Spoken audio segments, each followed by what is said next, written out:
Welcome to the Bard of All Trades podcast. I'm your host, BradElBard, and today, joining me is Sid the Kid, new purple belt from Finisher's 10th Planet location in Bethlehem, Pennsylvania.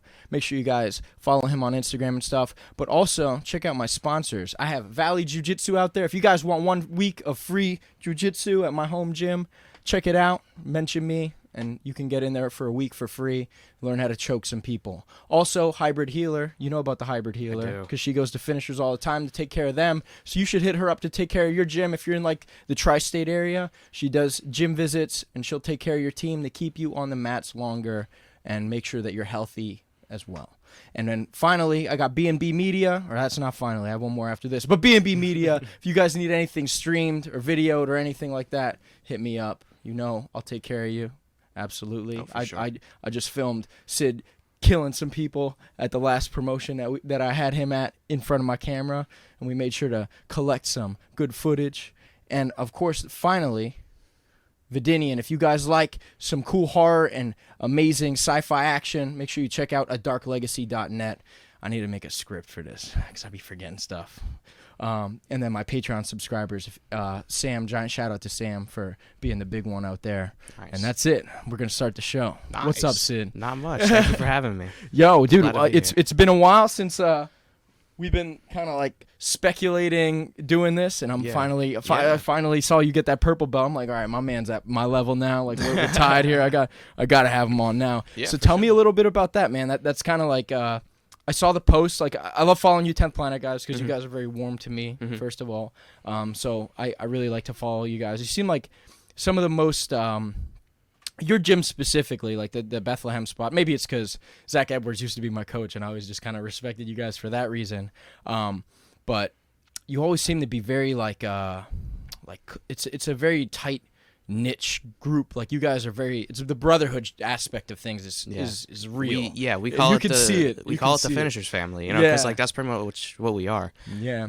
Tell me about that holiday party, man. Tell me that about holiday that party was sick. It was cool. Not only because I got my purple belt, like that's awesome, but I think for me specifically, it was a lot more cool to see a lot of my friends get promoted. Like there was 3 purple belts that got handed out. It was me, Preet, and Jimbo. Shout out to Preet and Jimbo. But I think it was so cool to see both of those guys get promoted because I had not to blow it out the water, but I had a pretty good idea I was going to get a purple belt just because I've been doing all this stuff. You've been tearing it up. You've been tearing the scene up. Yeah. I think the last thing I watched you out, I didn't get to film this one, but it was at the Tap Cancer out, and we were just talking about that. You said you're 3 heel hooks in on that promotion? Yeah. Tap Cancer out's one of my favorite ones to compete on, and I'm 3-0 with 3 heel hooks for them. But I loved your rash guard, by the way. Yeah, that Zach Edwards rash guard, I had to do that, you know what I mean? Absolutely.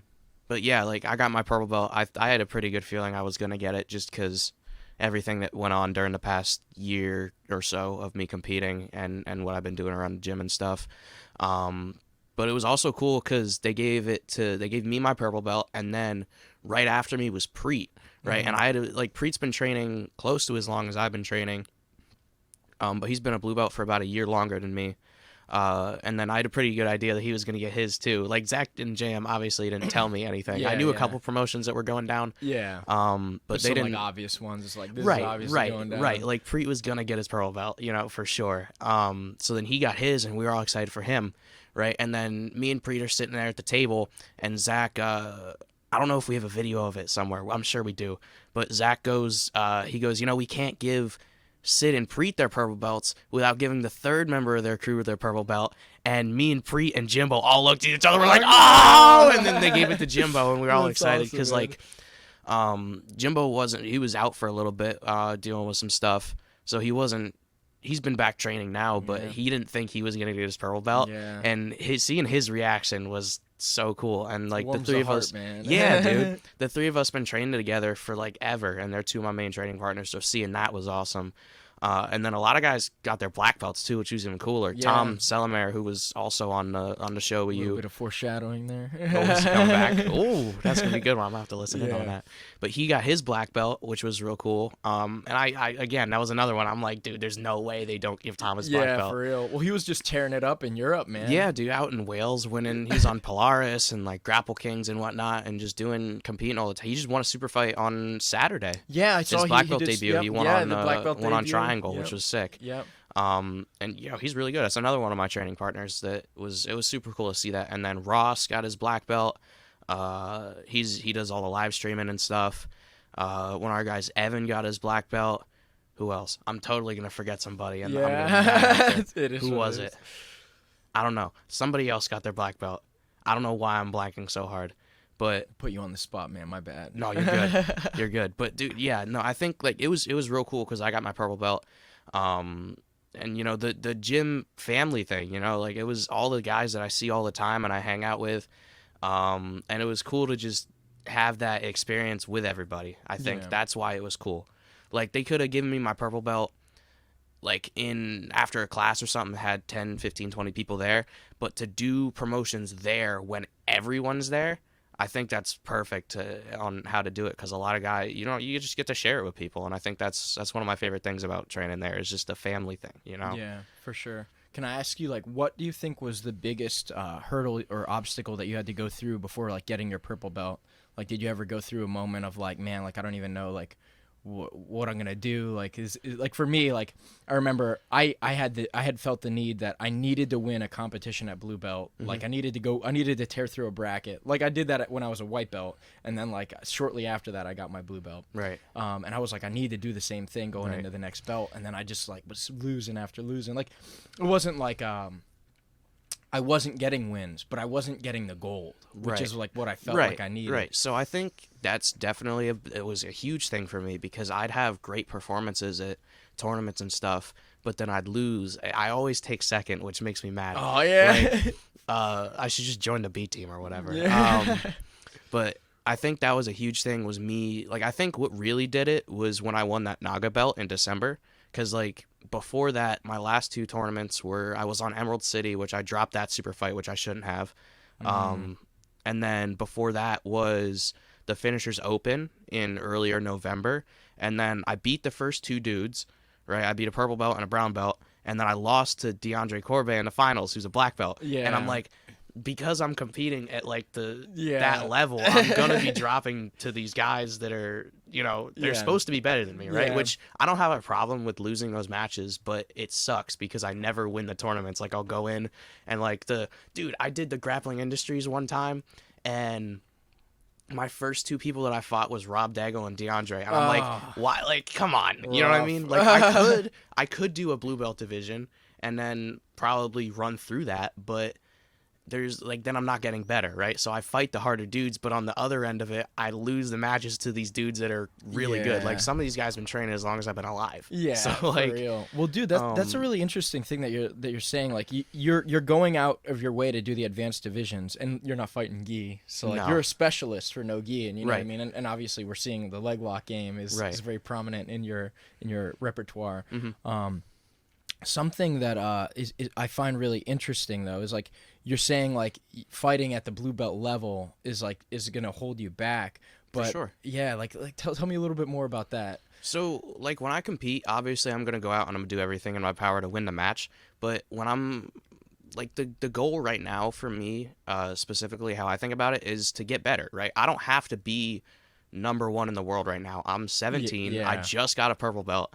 Right, I have probably one of the youngest many purple belts. Like, yeah, I'm sure there's less like purple belts at that age than there are black belts like with like multiple degrees. You know what I mean? Like, you're that's probably rare. right on that one. Yeah. Like the only Cole Latte is 17 and a purple belt, but that kid's crazy He's good. A god. And then Grace was either 16 or 17 when she got her purple belt, and then me and her are the only people to get a purple belt early from Zach and Jam, which is a crazy stat to have. Of Derek Rayfield got his early. Trinity well. too. She was 16. Yep. She's really good too. Yeah. But it's like a small group of people. But like anyways, like going out and doing these tournaments, like I want to win the tournament, but right now it's getting better and honing my skills. Like like I said, I can go win. Not anymore because I'm purple belt, but I could go win whatever blue belt division I wanted to. Yeah. Right. Or I could hop into the expert or the advanced or whatever it may be and fight brown and black belts whenever I feel like it. I'll lose some, but then I get better, because I figure out what I need to work on. Like if I can consistently do well at the brown and black belt level, then there's no reason for me to go back down. Yeah. Right. And it's just making me better. That's the whole thing. Like people go to compete to win. Mm-hmm. And yes, sometimes all the time I go to compete to win, but a lot of the times, especially like local tournaments and stuff, when I go do them, it's just to get better. That's all and that's how Zach and JM see it too.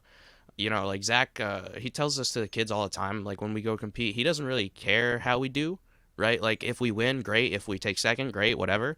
He wants to see us get better though, and that's my whole mindset behind it. He likes that you're stepping up to the challenge. Right. I'd rather the mindset thing is really cool. Yeah, and a lot of people don't have that, and that's why I think a lot of people are getting held back. They're holding themselves back.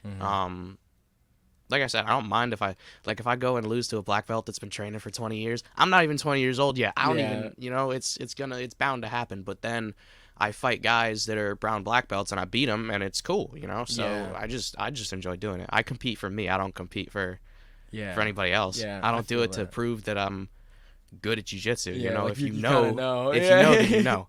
Right? I don't go to compete to win medals. I go to compete because A, I love doing it, and B, I just want to get good at jiu-jitsu. That's it. Can you tell me the story of like the first time that you submitted like a brown or a black belt, like when you realized like, the power, the first time, I'm not gonna name drop who it was because me and this guy are boys, but the first time I tapped a brown, or the first person that I tapped that wasn't a blue belt was a brown belt, and it was at the Finishers Open that we had in Maryland, I believe.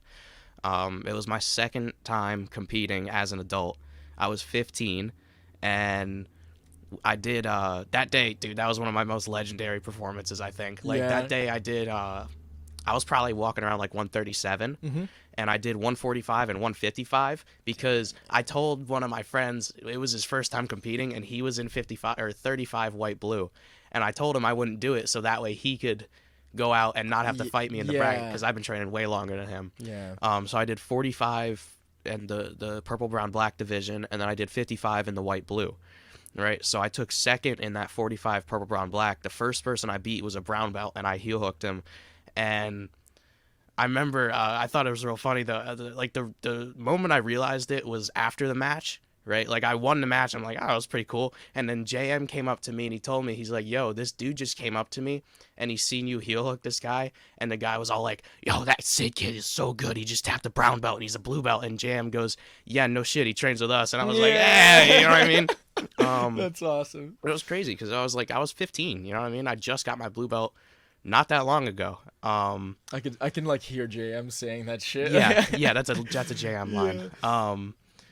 But that was the first time I ever did that. And then I won that 155 division, which was even crazier to me because I was like 20 pounds light for the division. Yeah, man. And there were some monsters in there. Dudes cut from like 170 to make that. Dude, I don't know how I did that. I remember I did a grappling industries. I think it was a grappling industries in Connecticut, man. And man, I was cutting to get to like 169 for Naga.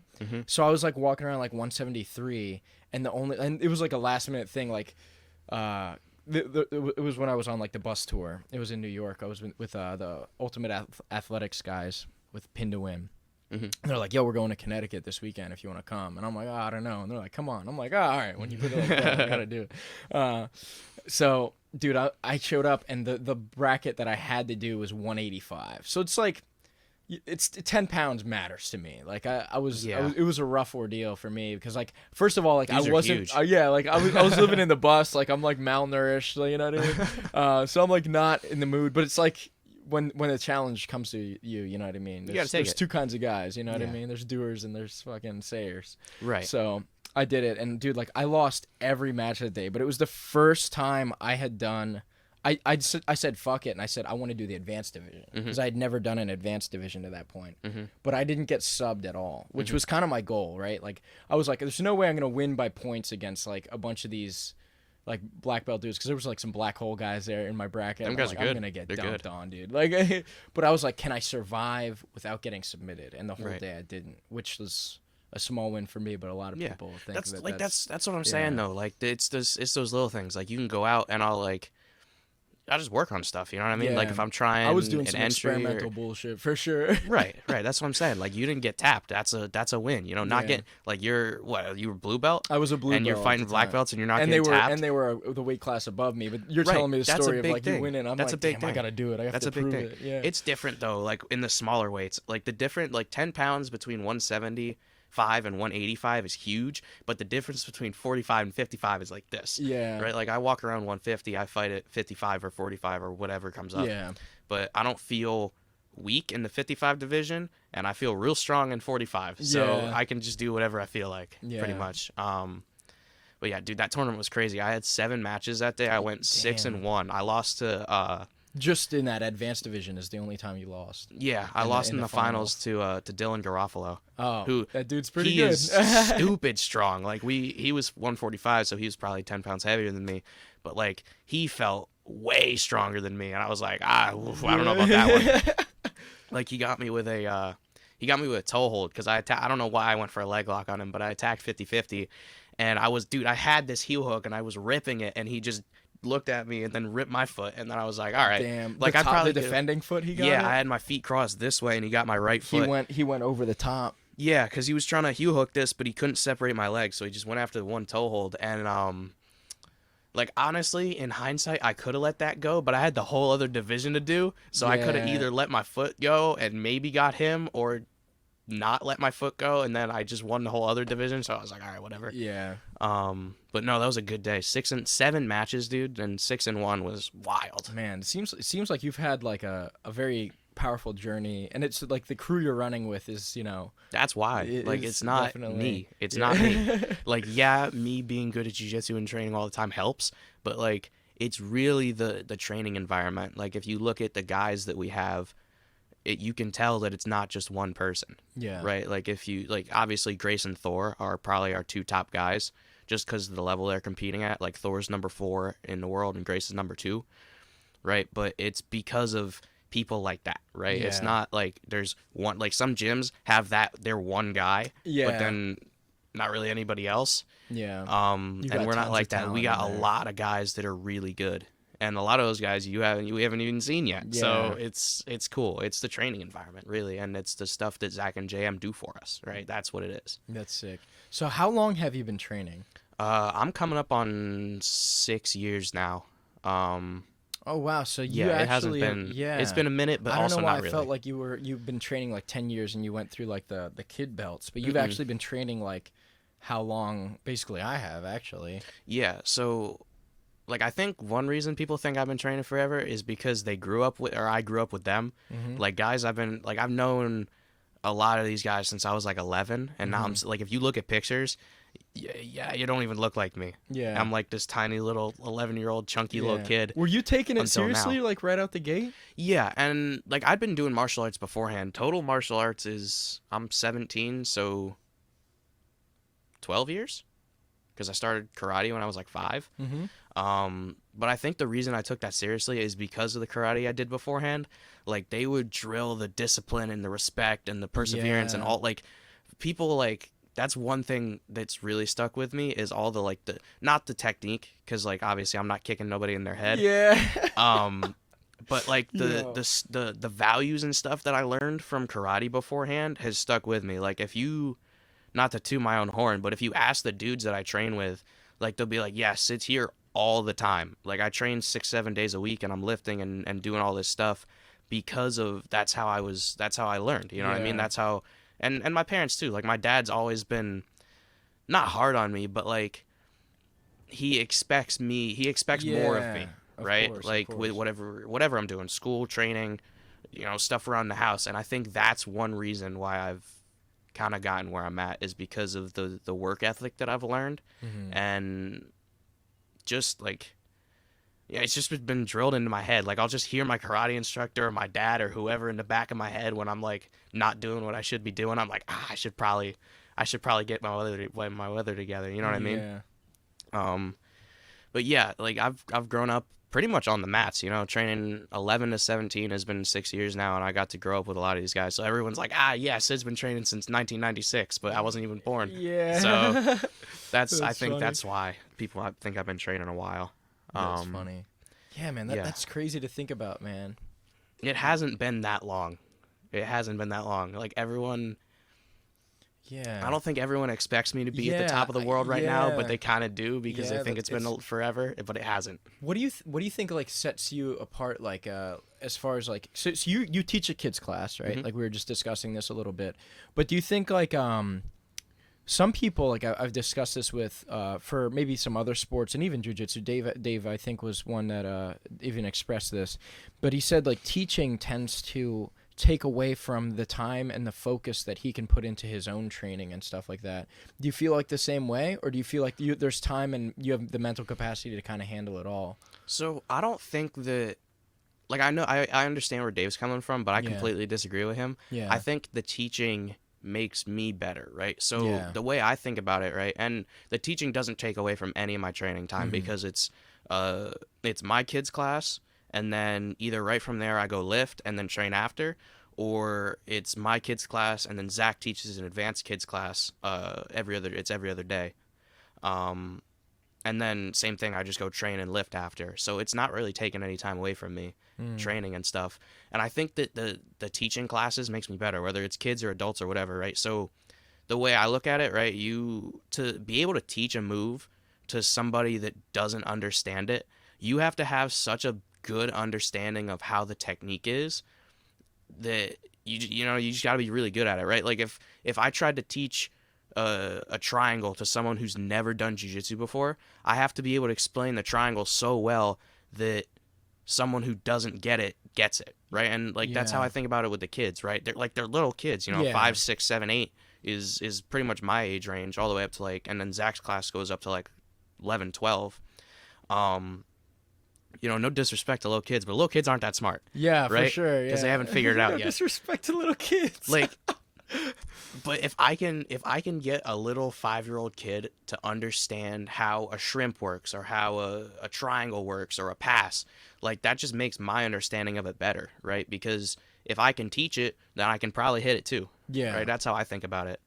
See, do you feel like because you're teaching it, it's giving you a better understanding of how the move goes, and because of that, that's helping your game? Yeah, like, for sure. Do you feel like have you demonstrated that, like, in your experience? Have you been like, maybe you taught like this move in the class, and then like during open mat time, you're like, yo, let me see if what I just taught them is That's exactly how I do it. Like I remember it was last week. I was teaching. You teaching these kids heel hooks? We'll keep it at that. I teach my brother heel hooks. That's awesome. But I was teaching a passing series I've really been into, and just to some of the more advanced kids, and then I would teach it, and then they would ask me questions, and I would have to think about it. So then it just made my understanding of the move better, right? If I can communicate it to you, I understand it, right? Like if it doesn't matter what it is, right? Like we were talking about it before, like when you're doing the technology thing with the stream, I don't understand what's going on, but like if you can explain it to me, you know exactly what you're doing. Oh, absolutely. Right. And just to give some context, we were having a little bit of a snafu. I wanted to start this at noon. We ended up starting it at 1 because technology's a bitch sometimes. It is what it is. Yeah. But like that's what I'm saying though. Like for me to be able to teach the passing series, right? And then that's what I'm working on, right? Like my guard's good, so I just try to pass people's guards, and I've been liking it, which is I don't know why, because I hate passing. Yeah. But I just been teaching and then doing what I'm teaching, right? Because then it works both ways, right? Me doing it makes my understanding better, so I can teach it, and when I teach it, it makes my understanding better, so I can go do it. Right? That's awesome, kind of how I think about it, and it never takes away from my training, right? All types of jiu-jitsu is good for my jiu-jitsu, right? Teaching, watching video, training, it's all helping me. Yeah. Right? That's how I kind of think about it. Do you feel like you're emulating any specific people? Like when you see maybe like a certain competitor out there doing things, like do you feel like their style really matches well with you, so you watch it and try to emulate it a little bit? For sure. There's a lot of, and specifically within the training room too, like a lot of my passing is also Grace's passing. Like if you watch Grace versus Maisa Bastos from this most recent Who's Number One, a lot of her passing is stuff that I've been trying to do. Like, I've been on a lot of double underpassing. Leg drags has been a huge one for me. M1 pass, which is like you pin the knee and you put the hand on the hip and you circle pass. Yeah. Right. A lot of my stuff is her stuff, and I think a lot of that is because going into that, I was one of her main training partners. So whatever Zach had us working on, I was working on with her. Yeah. So I just picked up on it. And then also another couple people I like watching is the Rotolo twins, right? The Rotolo twins, they're a little bit bigger than me, like heavier wise, but they're built exactly like I am. They're long and skinny, so a lot of their passing and a lot of the ways they move, I try to emulate, obviously because it works. Like, they do passes kind of the same way. They pin the knee, they put the hand on the hip, but then they'll step on the dude's leg, right? And they'll use their foot to pin the ankle to the ground, and they'll just do all sorts of crazy stuff. Like, you see K. Rotolo, like, ADCC trials, he threw that crazy flying darce. Yeah. Like, just stuff like that. I try to emulate those two. I like watching pass a lot because, A, they're really good at it, and their passes work. So I try to steal a lot of stuff off them. Yeah. Do you watch a lot of, like, tape and, like, competitive stuff? Yeah, I do. Some people don't like watching jiu-jitsu, but they train, and I used to be like that when I was a kid. Like, when I was 11, 12, I'd watch, like, EBI. With my dad, and I'd be like, dude, these guys aren't doing anything. Your dad trains too? He doesn't. He just likes watching. Yeah. I keep trying to get him to come train with me, but he won't. For whatever reason. Is he older? He's an older guy? Not really. He's like, not he could really? start. There's older dudes in the room kind of thing? Yeah. We just gave one of our guys, that's the other guy, Al. Al got his black belt, and Al's like, I don't want to say a number that's way older. He might be like 55, maybe. Oh, I'm going to go with that Yeah. because I know he's older than 50, but I don't know if he's 60 yet. Yeah. But he's somewhere around that age range. Like, and we got, like, you know, a lot of our older guys. Mike Henniger's a brown belt. He's 50 plus maybe. Both two of our other black belts, Greg and Matt, are both my dad's age. And I'm like, yo, these are the guys that you can train with. Like, yeah, they're going to be way better than you, but everybody's going to be way better than you. Yeah. I don't even remember what we were talking about. I was just I mean, we went down some tangents. My bad. I was tuning in. But I was asking like about like watching tape and stuff and like who you emulate and things like that. Yeah, I do like watching a lot of tape just because I enjoy watching the sport, and you know, whatever the highest level guys are pulling off probably works. Yeah. Right. So if I'm still in 2016 with my leg locks, I'm gonna go out and get dunked on. You know. So whatever dudes are doing at the highest level, and Zach says the same thing. Zach watches a crap ton of tape. Yeah. Like, he'll be telling us how he's staying up till 3 a.m. watching Faraz Zahabi DVDs. Damn. But you know, that's what's working. So like whenever the competitions are on, I try to always watch them. Combat Jiu-Jitsu and, you know, ADCC coming up. I watched a lot of trials just because I was thinking about going and doing West Coast trials. I don't know if I'm gonna yet, but oh man, you should get out of here. Yeah, I know. I think I should, but you were just out there, right? Yeah, we were in San Diego. Yeah. West Coast trials is gonna be in Vegas. Oh, okay. So just watching all the high level guys, you know, because then they'll do something cool, and I'll be like, oh, that works perfectly with whatever I like to play. So then I'll just sit there and watch it a million times and then go try it. Yeah. What's like a move that you never like really saw like being viable until you saw it and then you started to integrate it? False reap. Yeah. Yeah. False reap was huge. I remember we went to Austin for that Who's Number One that Grace and Thor were both in. Yeah. That huge one with all the brackets and stuff. And I remember watching Cole Abate fight Gio Martinez, and the first thing Cole went out and did, you know, they would play guard a little bit, feel each other out. The first thing Cole did was jump in on false reap, come under the bottom, and he had Gio right in honey hole. And I was like, yo, that was wild, because you never see, like, Gio has some of the better leg lock defense out of the guys that I like to watch, and you never really see him get burned on leg locks. Like, he fought Eddie Cummings in that one EBI in the finals, and Eddie Cummings could not leg lock him, and Eddie Cummings was the leg lock guy. That was the guy. Yeah. Right? Like, he would just snatch heel hooks on everybody, and he couldn't get Gio. And then I remember, like, he could barely get in. And then I remember watching Cole and Gio go, and I'm, like, sitting probably 30 feet from the mat, and he gets him right in false reap, just coming in. He came through the bottom and put him right in the honey hole, and it was deep too, and he had the heel hook. He had the bite already. I was like, dude, that's crazy. And then I remember watching him do it at trials too. Like, he was playing the same thing, and then I was like, man, I should really figure out how he's doing it. The meta because is crazy, man. It keeps it changing. changes all the time. Yeah. But like that false reap is what I've been working on a lot lately, just because of watching him do it at that You'll have level. to show maybe you show me a little bit of that later I'll today. pull that up. That was a Yeah. good match, him and Gio. That was a really good match. Yeah. And it wasn't like he hit it in that first opening sequence of the match. He got him with it 3 or 4 times, same entry. And I Yeah. was like, for you to do that to that high level of a guy, that move gotta work. Yeah. It has to work. For sure. And then I saw like Craig Jones just put out a DVD on it, I think too. Yeah.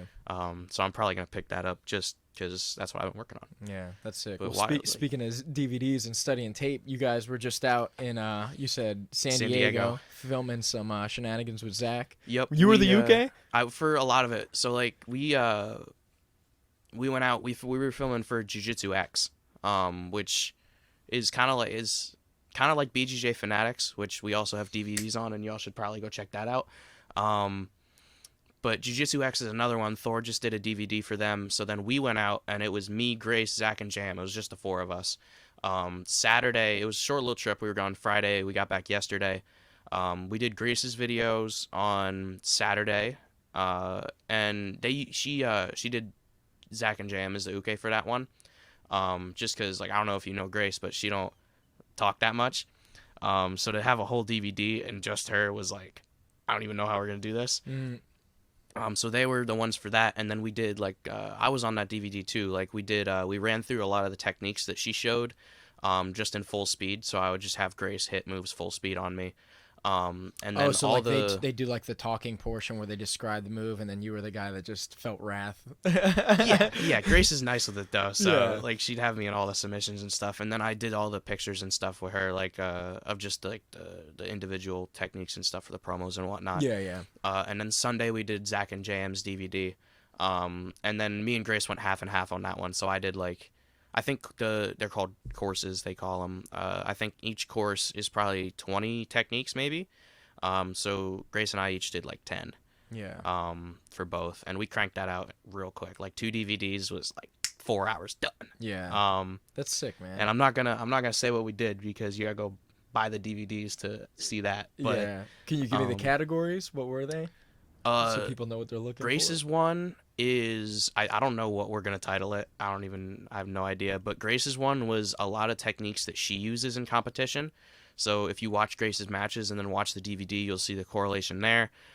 Zach's one was kind of the same thing, but for him, a lot of his, we call them hitters, right? So like Zach has probably the best arm triangle out of anyone I've ever felt. Yeah, and Zach shows his arm triangle on the podcast, and it's greasy. Yeah, Zach.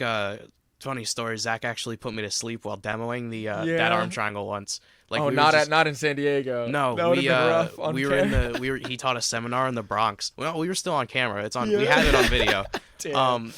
Nobody even noticed though, except for obviously me. Yeah. He's just teaching the arm triangle, and he's barely even squeezing it because he's just like explaining it. Yeah. And I just feel myself. I'm like, damn. Gone. And then I wake back up. It was just too comfortable to tap. Like, you're like, this I'm like, this I'm isn't good. It's not right bad. now. And everything just starts tunneling in. And then I'm like, oh, Sid, EXE, stop working. Yeah. And then I wake back up and he's still got me, and he's still explaining the move, and I'm like, because I went back and I watched the video because I didn't know if anybody noticed, because I didn't do the whole like this thing you see dudes do. I went back and I watched the video. My arm is up like this, ready to tap, and you just see my arm just fall. And then I come back and I'm like, yo, what? Yeah. So yeah, Zach, like, he goes over his hitters, like stuff like that. A lot of stuff he's been teaching. And then JM's was more combat jiu-jitsu oriented, I would say. Just because, you know, him and Dave are kind of the combat jiu-jitsu guys, I feel. Yeah. So a lot of his stuff was oriented towards that. And again, I'm not going to drop any techniques just because they got to buy that. Yeah, there's a great quote I love to bring up from JM. And it's when I asked him about like how he integrates like his jiu-jitsu with combat jiu-jitsu. And he said, all my jiu-jitsu is combat jiu-jitsu. Yeah, he said the same thing on there. So hard, bro. Yeah, exactly. Like, that's for him it is, you know what I mean? Like, for sure. Going back to regular jiu-jitsu is like taking a step backwards for him pretty much. Yeah. So that was kind of his DVD, and we knocked those out pretty quick. You know, it was really easy. I think having the right uke to demo the moves on is really important too, because like that can make or break the demo of the move for sure. Like if you have some dude that has no idea what you're even doing.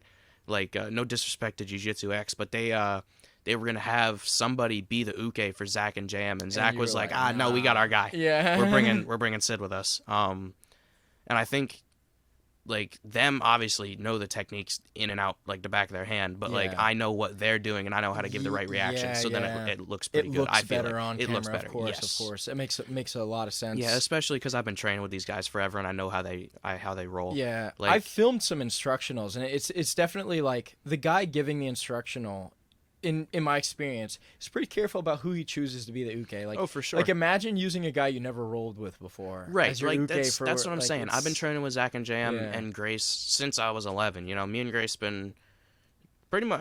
I'd say she's probably one of my main training partners, and I've been her main training partner leading up into a lot of her bigger competitions.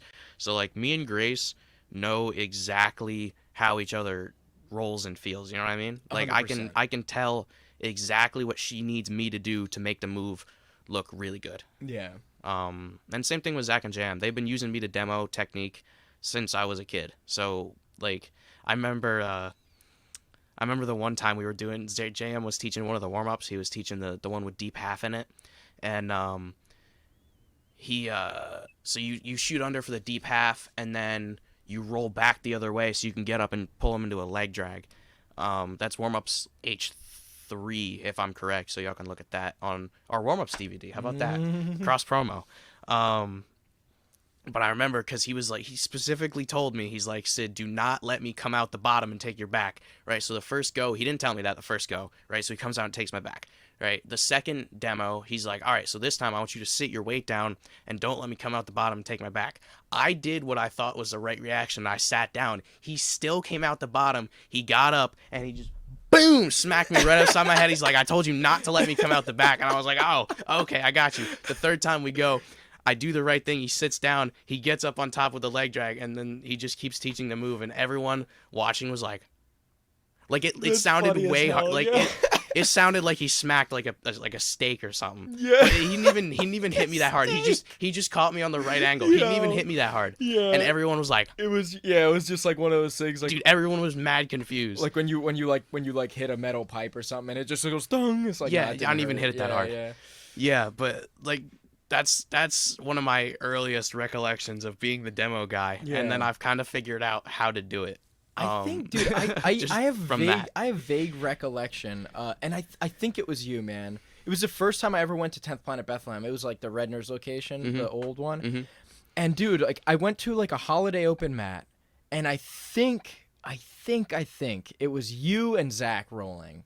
And y'all were smacking the shit out of each other. And I'm like, damn, dude, Zach is fucking this guy. I'm like being so mean. Like, dude, he's a kid. Like, Yeah, but then you were like eating it. Like, I think it was you. I don't know if it was you. Could have been. We Yeah. just roll around Yeah. it. Like, Yeah, Jam talked about it. Yeah. I don't know if it's on the DVD or not, but it might have been like when we weren't recording. Yeah. He was talking about it with the people on the camera. He's like, yeah, sometimes our jiu-jitsu just turns into a combat jiu-jitsu match. Like, somebody will do something stupid that I don't like, and I'll then just you come up and smack give it. him one, and then we'll stand up and just be slapboxing for a little bit, and then go back into jiu-jitsu, and it's just That's fun. so funny. It's dude. just fun. It's So dude, it totally I love could have the been me getting environment, smacked man. around. Like, you know what I've been doing lately, and with like the colored belts in my gym. I really like to do this.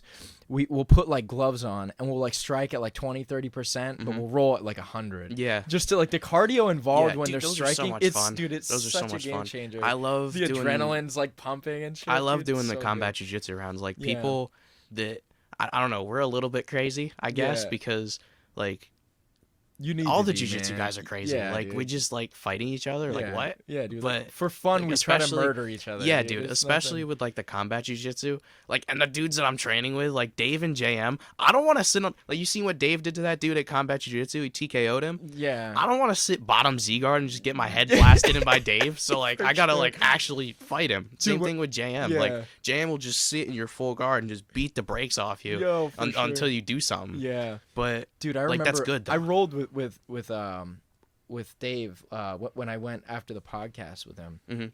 Dude, he is so dense and just like He's so hard to he feels move. like dude, He's he hard to feels like move. a gargoyle, bro. It's like, dude, Yeah, that's a good way to describe dude, it. he's like, oh my god, dude. Like it hurts to like, I can feel like it hurts. Like he has like sharp stuff too. I was like, bro, my god, I do not want to like actually fight. He's one of my best rounds just Yeah. because of that. Like he's so hard. He's very technical. It's very fun. He's roll, another one of man. my main training partners. I love rolling with him and training with him. You guys are about the same weight, yeah? Yeah, You're taller, right? Yeah, we walk around. He's stocky jacked, as dude. hell, yeah. But he's so hard to move, and I think that's one thing that's really made my guard better is because it's literally impossible to move him. Like he just sits down real heavy, and then I'll try to like elevate him to get underneath, or I'll try to get him in my full guard and pull him into a clinch, and he just Dude, there. he sits so deep. Mhm. Like he's so flexible in his legs. Like his ass like touches the ground while It's his hard like, legs are like this. I'm like, Yeah. how are you doing that? It's hard to move him. Yeah. His and then base is same thing. insane. Like he's really good everywhere, and a lot of people don't get to see his guard either. His guard is really good. I Like that's bet, another yeah. one. Like if I can get on top, that's a huge win because it's hard to move him. But then I gotta pass his guard, which is also really good, and I'm like it's hard. But he's one of my favorite training partners just because of that. You know, and he's technically really sound. Like his jiu-jitsu is very good. Yeah. And you know, having guys that weight is perfect for me and for him too. You have a ton of variety coming in and out of there. It's cool. Like I last time I visited, I saw like Thor was there with Laura and stuff. And man, like you guys are getting like talent from the 10th Planet Allentown coming in. So you're getting like tons of different body types. I get looks on everybody. You Dude, know, it's so good, man. It's the training perfect in there because is amazing. I can just go with different dudes if I want to work on different stuff. You know, like if I want to have a real technical battle, I'll just go roll with Grace. You know, like obviously I'm bigger than Grace, and because of that, I'm gonna be stronger than Grace. So I'll just go technique for or I'll try to go technique for technique with Grace, which a lot of time don't work out well. Yeah, but that's how you get better. Sure. Or like I'll go with the guys that are good wrestlers and passers if I want to do guard and if I want to wrestle or whatever it may be. You know, just getting different looks on people is real nice, and that's another reason why our training community is so good. I feel just because we have guys from all different calls of martial arts and backgrounds. You know, it's perfect, really. Yeah, I did not know you guys had an MMA program. You have a former UFC fighter in there teaching the class. Yeah, Zach Makovsky right now is our head MMA coach. We recently picked him up. He was trained with us beforehand, but we recently picked him up full time, which is really cool. And he trains a lot of our fighters. Like we used to have a couple guys that were pretty good. A couple of them are retired now. Scott Heckman and Ricky Nuno were both MMA fighters, and Ricky was a boxer too. And also Thad Frick, he was another one of our MMA fighters. Those I three. see you have Brittany Elkin in there as well. Her too. Yeah, she's another one. She just recently joined up with us too. But like a lot of our MMA fighters kind of retired a little bit and took a step back, so it let some new guys come in, I feel. But yeah, Zach's our head MMA coach, and I don't really like getting punched in my head all that much. Like combat jiu-jitsu palm strikes is cool. I'm fine with that. Yeah. But like I'm not really trying to get blasted full on in my head, so I don't really mess around with the MMA and the kickboxing too much anymore. But Zach runs a real good program over there. We've had a couple people That's crazy take to fights hear and you look say good. that, man. You're 17 and you're thinking about longevity. Like that is not a common thing for someone. No, your it's age not. to A be lot of concerned kids my about. age are doing stupid stuff. They're Exactly, stupid. But like Zach talks about it all the time. Not to go off on a tangent, but it's the go long for it, game. man. It's the long game, right? Like I don't have to be number one in the world right now. I'm 17 in a purple belt. I don't have to be the best guy. Yeah. I don't. You know, like if I was the best guy, I'd be the best guy for a little bit, and then somebody else come along. Yeah. Right? That's what's gonna happen. I'm gonna get really, really good, especially because I'm young and I have the time. Right? I don't do anything else. Yeah. And then I'm gonna be the guy, or that's the idea at least. Yeah. You know, I don't have to be there right now. Do you have long-term aspirations for your like jiu-jitsu career? Yeah, obviously I want to get a black belt. You know, I feel like that's a lot of people's end goal, but I think becoming a black belt is just another beginning, right? Tom posted that on his Instagram the other day, and I was like, yeah, that makes sense. You know, like black belt is technically the end of the road for promotions, but it's not by any means the end of the road for your jiu-jitsu. Yeah. It's there's never an end of the journey, really, unless you physically cannot train. Yeah. There's never an end to it. You know, dudes are like 55, 60. Like there's guys that are like 85 years old. They're doing jiu-jitsu still because they had longevity and they're like crazy high degree black belts, right? But like Tom put it on his Instagram when he got his black belt. He's like, this is the end of the promotion road, but this is by no means the end of the road. This is just another door that gets opened on the journey, right? So that's kind of how I think about it. Like, I don't have to be the best guy. I don't. Yeah. I don't have to. Yeah. I'm just gonna do the best that I can with the opportunities that I'm given, and I'll get there. You know what I mean? Dude, that's awesome, man. Do you have aspirations for like maybe opening your own gym one day? Yeah. So I definitely, because you're teaching, right? Right. Like, I love I love the teaching aspect. Like I love jiu-jitsu as a whole, the teaching, the competing, and the training and whatever. But eventually, that would be the goal, is to open a gym. I don't know where it would be. I know it's way early for me to be looking at places, but like with gyms opening up all over the place right now, a lot of them aren't gonna stay around, and like 10th Planets, I think, will a lot of the time because people know the name 10th Planet. But like the other little gyms that pop up, a lot of them won't stay, so I'll have openings. But that's going to be years down the road. You know, Eddie Bravo has a rule that you've got to be a black belt in 10th Planet to open up a gym. And that just came into effect a couple years ago, I think, because like Zach and Jane were blue belts when they started 10th Planet Bethlehem, or it was Allentown back in the day. Yeah. They were blue belts, but then Zach made the rule, or not Zach, Eddie made the rule that you got to be a black belt. So I got to get there first and then open a gym. So it was early days though back then. You know what I mean? Yeah, there like, wasn't a lot of Eddie was still around. Trying to plant some seeds. There was it nothing makes out sense. here. Like I'm sure like there's probably tons of like non-black belt dudes that. Not even just in the 10th Planet system that just, you know, they just want to jump into like doing the. A lot of guys now aren't black belts that have gyms, and they're not doing terrible. Yeah. Like I think to get a black belt and then open a gym will help you even more, because by the time I hit a black belt, like a lot of people, again, not to toot my own horn, but a lot of people know who I am now. Yeah. Right, and a lot of people like learning from me. Right, by the time I hit black belt, I'm gonna be even way more well known. So then I'll be like, oh, I'm opening a gym. Everybody will be like, oh, I got to train with that guy. You know what I mean? Do you do a lot of privates and stuff too? I do privates with a couple of my kids' students. I haven't done privates with the adults yet. Yeah. I think a lot of that's just because of my age. Not weird, but like just because like some of the adults learning from a kid is hard to wrap their brain around. But like me teaching like a 11 or 12-year-old kid is like, you know, I do that every day. So I've been doing privates with some of the kids that I teach. Not really any of the adults yet. But yeah. But like opening a school is definitely something I want to do. And then I also, like with competing, I want to make it into a lot of the bigger shows, you know. Like I'm getting there now. Specifically, you were supposed to be on Emerald City, man. Yeah, that one. I was on man. This last one, but that wasn't really my best performance. I feel like I could have done way better. I'll be back on there for sure. Yeah. Are you gonna be on for 4 in March? If I don't win the Emerald City qualifier, which is 155, which is my weight bracket, but there's some hitters in there. Who are you worried about in there? Jordan Holly. Oh man, that's the only guy I'm worried about. Yeah, honestly, like no disrespect to all these other guys, yeah, but Jordan Holly is the only guy that I'm remotely worried. Like I'm sure that guys in there are really good at jiu-jitsu, but you're confident in yours as well. 100% I'm confident in my dad says it all the time. He talks to me about jiu-jitsu and stuff. He's like, you can beat any guy on any given day. It just depends on the day you're having and the day they're having. You know, I could catch a black belt on the worst day of their competitive career and the best day of mine, and I could be me and beat that guy. You know, it doesn't matter who it is. But Jordan Holly definitely. Keith told me a lot about that as well, man. It's crazy. Like it's funny. Like when he goes on like the seminar tours, he said like everyone's trying to take his head off. Yeah, you know what I mean. So you know, occasionally, you know, a white belt's gonna get you at the end of a round with the hardest guy in the gym. Yeah, you'll roll 20 rounds and then that dude will do one, and then he'll catch. Oh, I beat this guy. Yeah. No, you didn't. No, you didn't. But yeah, so I'm gonna do the Emerald City qualifier. Hopefully, get into that 8-man bracket for 10 grand. You know, there's some really good guys in there too. Yeah, I don't expect to win that. I could win the qualifier. I almost did the last go around. Yeah.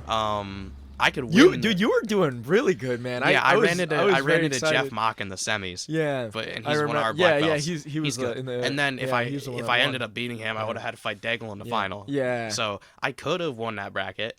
And you fought Rob I was before. Close to. It was afterward. I fought Rob. Yeah. I didn't catch him in that one. Yeah. But I could have won that qualifier, and I came close to. I took third. Yeah.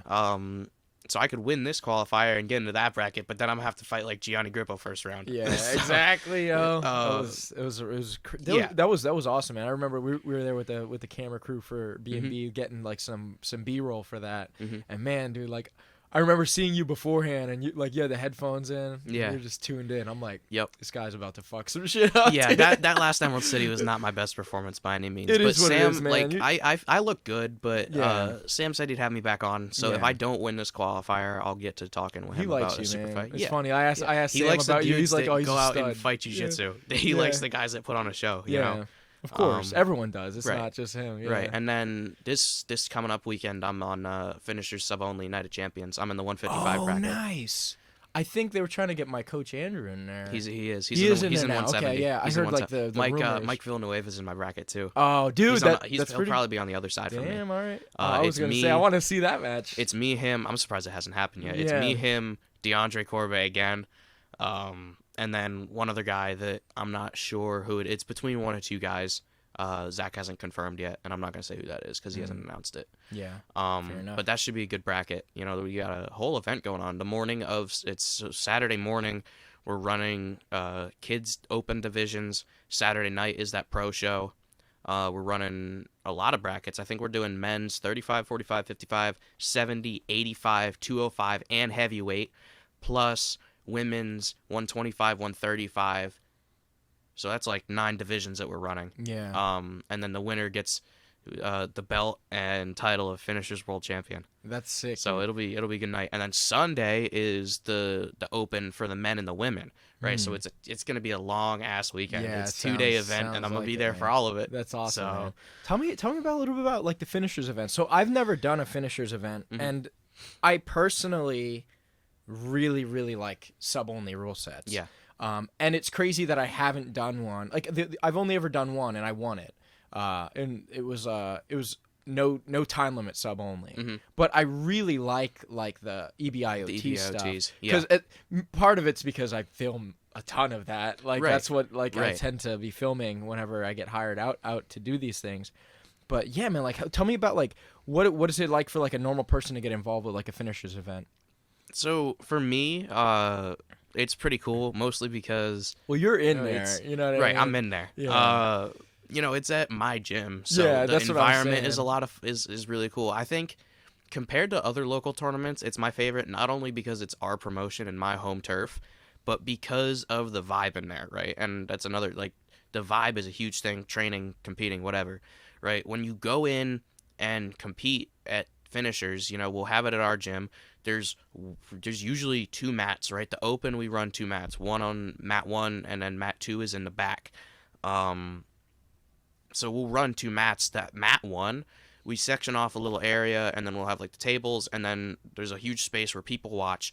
So when I go out and compete, right, I'm our guy, right? So everybody comes out and everybody sits and watches. I remember the last open that I did, literally my entire kids class, there was like 25 little kids sitting front of the mat, and then they were, every time I won and got my hand raised, they all go crazy. So it's it's fun, and for the guys that aren't our guys too, just the way that people are in there, they're excited to be there. Like you go to like one of these other local tournaments, like a Naga or Grappling Industries or whatever, and you walk in and people are just not having fun. Like, dude. Like competing is cool, but sitting around and waiting forever sucks.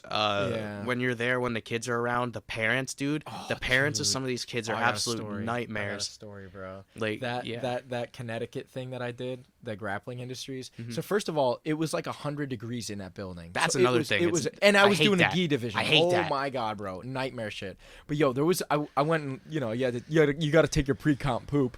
Yep, you know what I mean? Dude, and I was in the bathroom, and next to me, in the stall next to me, is this kid just puking his guts out. And then you have his dad like, come on, Ryan, there's people out here that's got to make a poop. He was like this Irish dude. It was the craziest thing. I'm like, bro, let him fucking puke, bro. What are you doing right now? He's about to compete. Yeah. You can't be like, that dad was terrible, dude. That's what I'm saying. Like some of the parents that are there are horrendous. I remember I and he was like kid. He was like this heavy set dude. Like, he don't train. Yeah, you know what I mean? Yeah. It's like, bro, relax. The like, parents, of the kids that Man. train are amazing because they Yeah. train, right? If you don't You get know it, yeah. anything that's going on and your kid just does jujitsu, like, ugh. Yeah. Like, Good luck. I tapped a kid one time, and then I got off the mat, and I'm, like, talking with my dad, and I look over, and this kid's dad is just ripping him a new one, just yelling at him, and the kid's all upset. I'm like, dude, that kid's quitting jiu-jitsu, Yo, for 100%. sure, bro. But, like, that's another one. Like, the guys that are at these finishers events know jiu-jitsu, they know what's going on, and they like doing it, right? Like, Yeah. if you look out in the crowd sometimes, like, when matches are going on, you'll see like the highest level of East Coast Jiu-Jitsu. Like I have a clip from me hitting this cool ass triangle, like, and it's cool to have this triangle, but in the background is like John Battle, Eric Naples, Zach's there, JM's there, Julian Banner was sitting in the back. Like, dude, all these guys that are like the East Coast guys are like sitting right there watching you do jiu-jitsu. Right, and they know what's going on. Dude. It is a vibe. And then, like, like I said, whenever I win matches, the whole crowd, dude, because everybody there knows me. You know, whether it's the guys from my gym, the guys from the Vault, the guys from Studio 80, or former Studio 84 guys, wherever, like, they know me, and then everyone gets excited when I win the match. So that's one of my favorite things to do is compete there. That's and awesome, I always get man. the opportunity too, just because. You know, I'm Zach and JM's guy. Mm-hmm. Hell yeah, man. Let me ask you this: like, do you have like a matchup like for like I'm curious like how do you play against like long guys versus like heavy like fat guys? Because like for me, fat guys are the worst, yo. Like I cannot get around a big belly, dude. Yeah. So a lot of dudes that I'm fighting, just because I'm in like you're light. So like I'm curious, I'm lighter, like, so there's not a lot of crazy different built dudes. But like for me, it's more about the style of their jiu-jitsu, right? Mm-hmm. Like I don't really care what you're built like. Like if your leg is this long, I'm not gonna try to leg lock you. Yeah. If you have no neck, I'm not gonna try to choke your neck, right? Yeah. But it's like if I'm a fighter wrestler, dude, there's no reason for me to stand up and wrestle with this guy. I'm a sit, right? If dude sits in front of me, then I get to pass, right? So it's not like I don't really have a difficult time with different body types just because of my weight class. Like you can go up, like if you go up higher, you'll get more differently built variety. dudes, That right? makes a You lot can of be in a sense, heavyweight division. But even in the room, like, do you struggle against like certain like obviously like a 200-pound guy against you that well, is I don't the know. same skill I'm not level. even rolling You're with gonna that dude, so I don't even worry about that. Like Andrew, you know Andrew. Yeah, dude, Andrew's leg is like 90 feet long. I can't do anything, and he's huge too. He was greasing me up the other day. It was such a good roll. Like, he got good. me in positions, and I just knew I was fucked, and he would just let me out. And I'm like, man, I feel like a mouse that a cat has. Like, you feel like a little kid. I'm about to get eaten, bro. Yeah, but the dudes like that, obviously, because they're real big. And technical, like right? Guys closer to my weight, I have the most trouble with.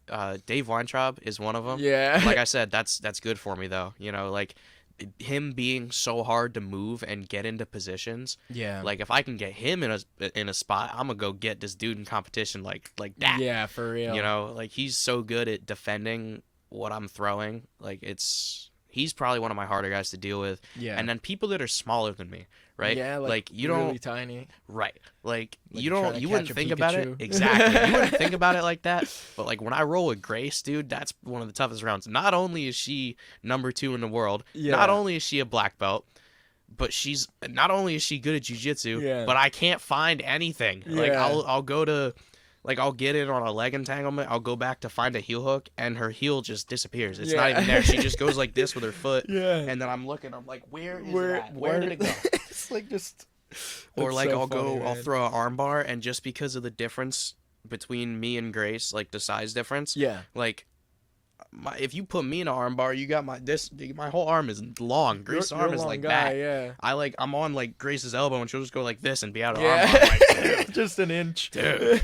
That's probably who I have the most trouble with is people like that. But competition wise, I'm never fighting people like that. You know, I'm never gonna fight somebody that's like 120 pounds. Yeah. And I'll fight dudes like Dave, but I just figured you out. ever roll Eric Naples? I competed against him early January. Tell me about it. I did not know that. Yeah, he beat me. We were in that was the first time I think I did expert at Naga. And he beat me again on a toe hold. I keep getting toe holded, so I need to figure that out. Yeah. But he was hard to deal with just because he was never there. You know what I mean? Like, I'd get him in the leg entanglements, and we'd be going back and forth, and I'd look for it, and it's not there. Like What I weight think were you guys fighting at? 130. I think it was 130 to 139 was the weight class. Because Okay. I was definitely like he fights at like 125. Yeah, I was gonna say I haven't he's been lighter than 125 you. since I was like Yeah. 13. Yeah. So I think it was that weight Yeah. class, but like he just jumped up into it. But it's hard because he's good, and it's just hard to find stuff Yeah. on him. I'd like to see that match. That seems like a Yeah, it was a good match. Yeah, It was yeah. probably 4 or 5 minutes, maybe. Eric's fast, man. Yeah, that's another one. You He's like quick. his Esteban fight. That at was a Emerald great City? match. I'd Dude, love that to see was that red back. exciting as I'd love hell. to see that red back. Yeah, for sure. But that's really the type of people that I have trouble with. I think now, I'm way like that was in January of last year, so that was Yeah. actually pretty much exactly a year ago. Yeah. Now I think I'm way better than I was then, and I think it would be a much more closely contested match, I'll say. But obviously Eric's gotten better too, so like Yeah. I'm like 30 pounds bigger than him. I'm definitely stronger, but you never know. Yeah. I don't know. We'll find out one day. Yeah. We'll find out one day. Yeah, that's awesome.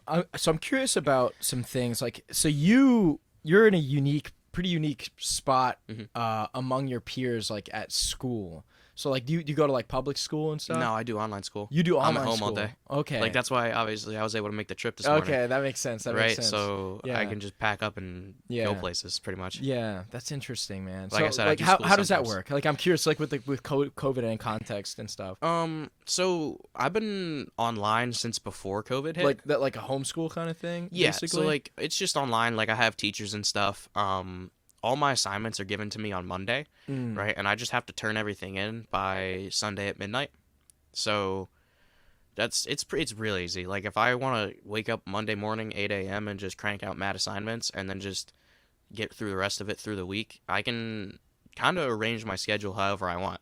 Like yesterday, I didn't do anything because I was on a plane the entire day and I got back at like 7:30 and then I passed out. Yeah. And then this morning I got a couple things done before I came here, so I'm able to kind of make my schedule pretty much. That's crazy. Like man. I'll probably go home after training tonight and Yeah. and work on some more stuff. So how do you stay disciplined with that? Because I feel like you're in a unique position Mm-hmm. now, even more. Like I'm Yeah. thinking even more because, like, I feel like A lot of kids not all wouldn't do it. 17-year-olds are not going to be as mature as you and so responsible.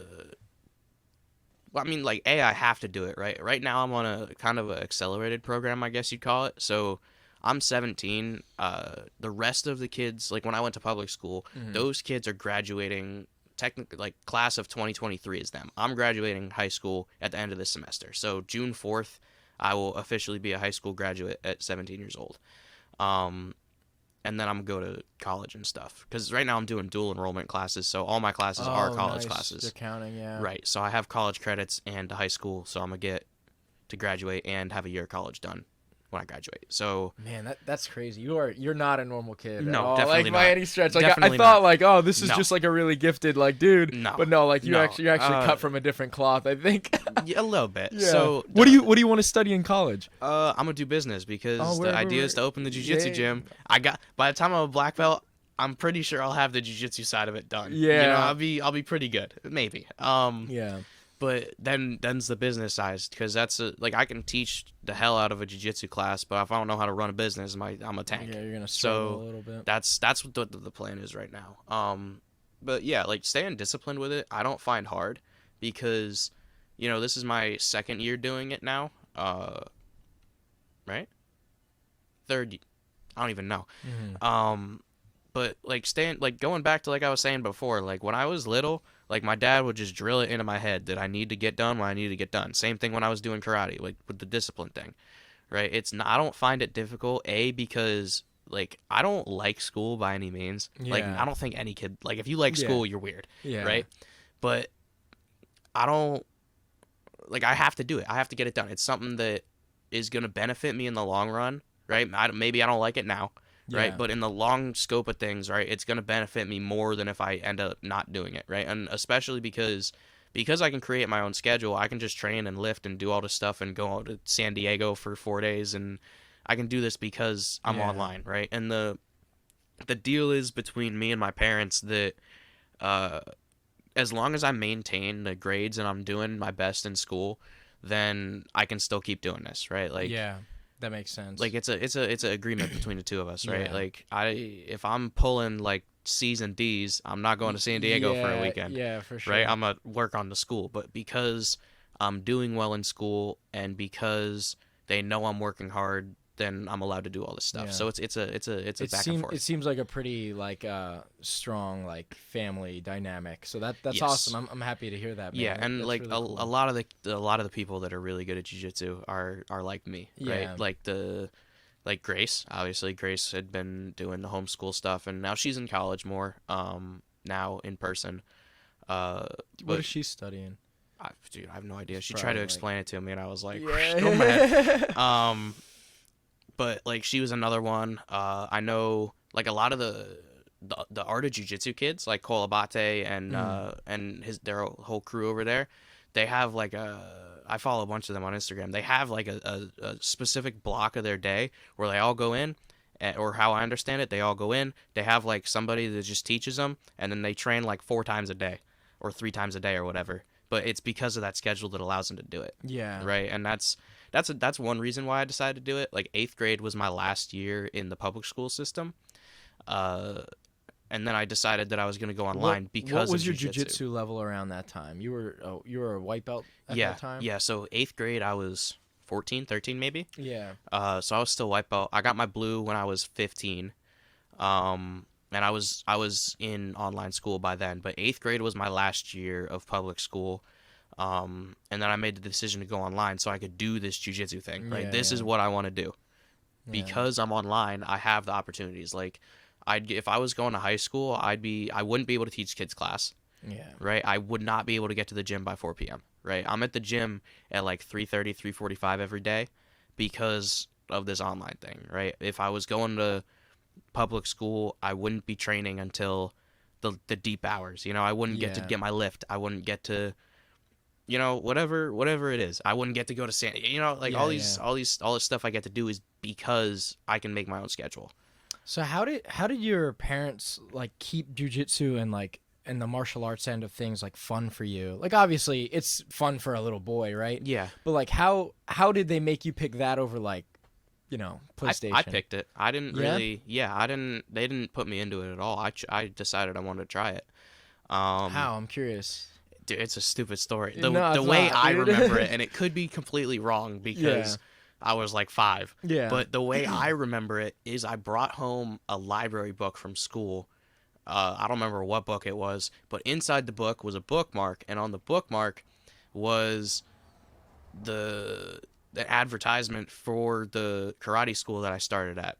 And I pulled it out of the book, and I'm reading it for a little bit. And I think when I was that age, I was doing soccer, which was not it. I'm not a huge team sports person. Yeah. That's funny. And I'll get to why I don't like team sports later. Yeah. But I was reading it, and I'm like, Mom, this looks cool. I want to try this. So I ended up going and trying it, and I just fell in love with it. Yeah. Really, like, I don't know what clicked in my brain with it, but whatever martial art it's been, whether it was when I was doing karate, the gym I was at after that was a more taekwondo, and we did some jiu-jitsu and stuff. Whatever gym I was at, I was always pretty good at what we were doing. I got my black belt in karate. I got a black belt from that second gym that I was at, and then now I'm pretty good at jiu-jitsu. I'm purple belt now. So wherever I was always pretty good at it, and it just clicked with me. You know what I mean? Yeah. So yeah, stupid story. It was a bookmark. Yeah, but Like- tell me about the team sports thing. That has Yeah, gotta be a so funny thing. team sports has always not been my thing, and it's not really like a funny story, but like I played soccer, and Yeah. then I was doing karate for a while, and then I got to 4th grade, 5th grade maybe, and then I started playing lacrosse on the local lacrosse team, and for the first while I liked it. I wasn't really good at it, but it was cool to just be on the team with those guys and just have fun playing the games and whatnot. And then as I got older, coming into middle school and stuff, it got more serious. Like when you're 4th, 5th grade, whatever, team sports aren't like crazy serious. But when you're going into getting into high school, and the years before that, then people start getting a little more hardcore with it. Yeah. And I just wasn't very good at it. I wasn't bad by any means, but it wasn't for me. And Yeah. I could tell that, and the other kids on the team could tell that. And I wasn't a huge fan of the other kids on the team just because I don't really like a lot of the kids that are my age. Really? Not really. You don't have that because I can tell that it's weird because like they say like a thing with homeschool kids is like you have to watch out with doing that because a problem that ends up happening is that kids don't have social the skills. Exactly. But I get it, you are super socially acclimated. Like with the first time I met you, it was like we hit it off, and you're Right. talking like a normal dude. You're extroverted. It's not really. It's because of the jiu-jitsu community, right? For yeah, sure, exactly. yeah. Because we have something in common. Like I can go to whatever gym and hang out with the guys, and we'll be cool. If they're if they're cool, then we're cool, right? And I'll sit and talk technique and whatever else for hours, because I like doing it. With the team sports thing, it wasn't really for me. And I think the other thing that I wasn't a fan of is how this is gonna sound weird, but how dependent the team is on each other. Right, like in team sports. Yes, right. Like let's take football. Right, if you have the best offense in the NFL, but your defense sucks, you're probably gonna be a mid team. Right, you can have every hitter at every position, but then your defense sucks, not good. Right, Yeah. it's kind of the same thing there. Right, but with jiu-jitsu, right, we're still a team. Right, finishers, we're a team. It's the community, but it's on you to get good, and I think that's one of the reasons why I really like jiu-jitsu. Not only because responsibility exactly on right, like for you to get course. good at jiu-jitsu, you have to do so many things. I'm training all the time, I'm lifting, I'm teaching, right? It's on me. I could just teach my class and then bounce and then not teach, lift, or whatever. I'd not train and do all that, but then I won't get good, right? It's on me to do that. It's not on everybody else. Everybody else can be crushing the training and competing and getting really good, but if I'm not doing what I need to be doing, I'm not gonna get good, and people will pass me, right? But so that's the reason, I think, is because I don't have to depend on the other people to get good, right? And if the other people aren't working as hard as me, which they like the sport, right? They liked lacrosse, they liked whatever sport it was that I was gonna do, and I wasn't a huge fan of it, so for them it was probably the other way, right? But jiu-jitsu, it's me. When I'm out there competing, it's me, right? I'm putting the work in. I'm getting the results because of what I did. Yeah. Right? If on the team, you all put the work in together, you all go out and play the game, it's everybody, right? Yeah. Jiu-jitsu, it's me. Let me ask you this, like, how can you give like advice to someone like similar to you, or maybe like maybe even a parent, right, who wants like greatness for their kid, but maybe like maybe it's a kid like your age who's surrounded with shitheads that are like not trying to be great at something. Like what are some things that they can start doing to maybe gravitate toward more successful, more disciplined lifestyle, and things like that? I think that one of the reasons that I'm the way I am is because how my parents raised me. They kind of let me choose what I wanted to do within reason, right? Like I did soccer for a little bit. That wasn't my thing, so I started doing karate. Obviously, that led into this.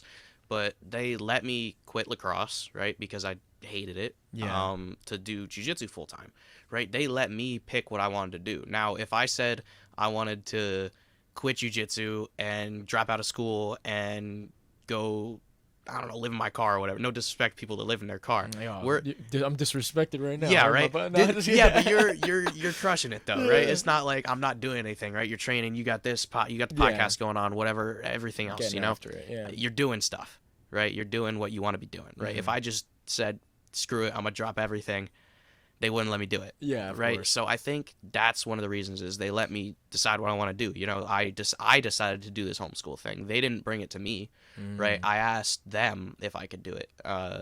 I decided to do the dual enrollment with the college, right? They suggested that to me as a way to finish everything and get more into the jiu-jitsu thing.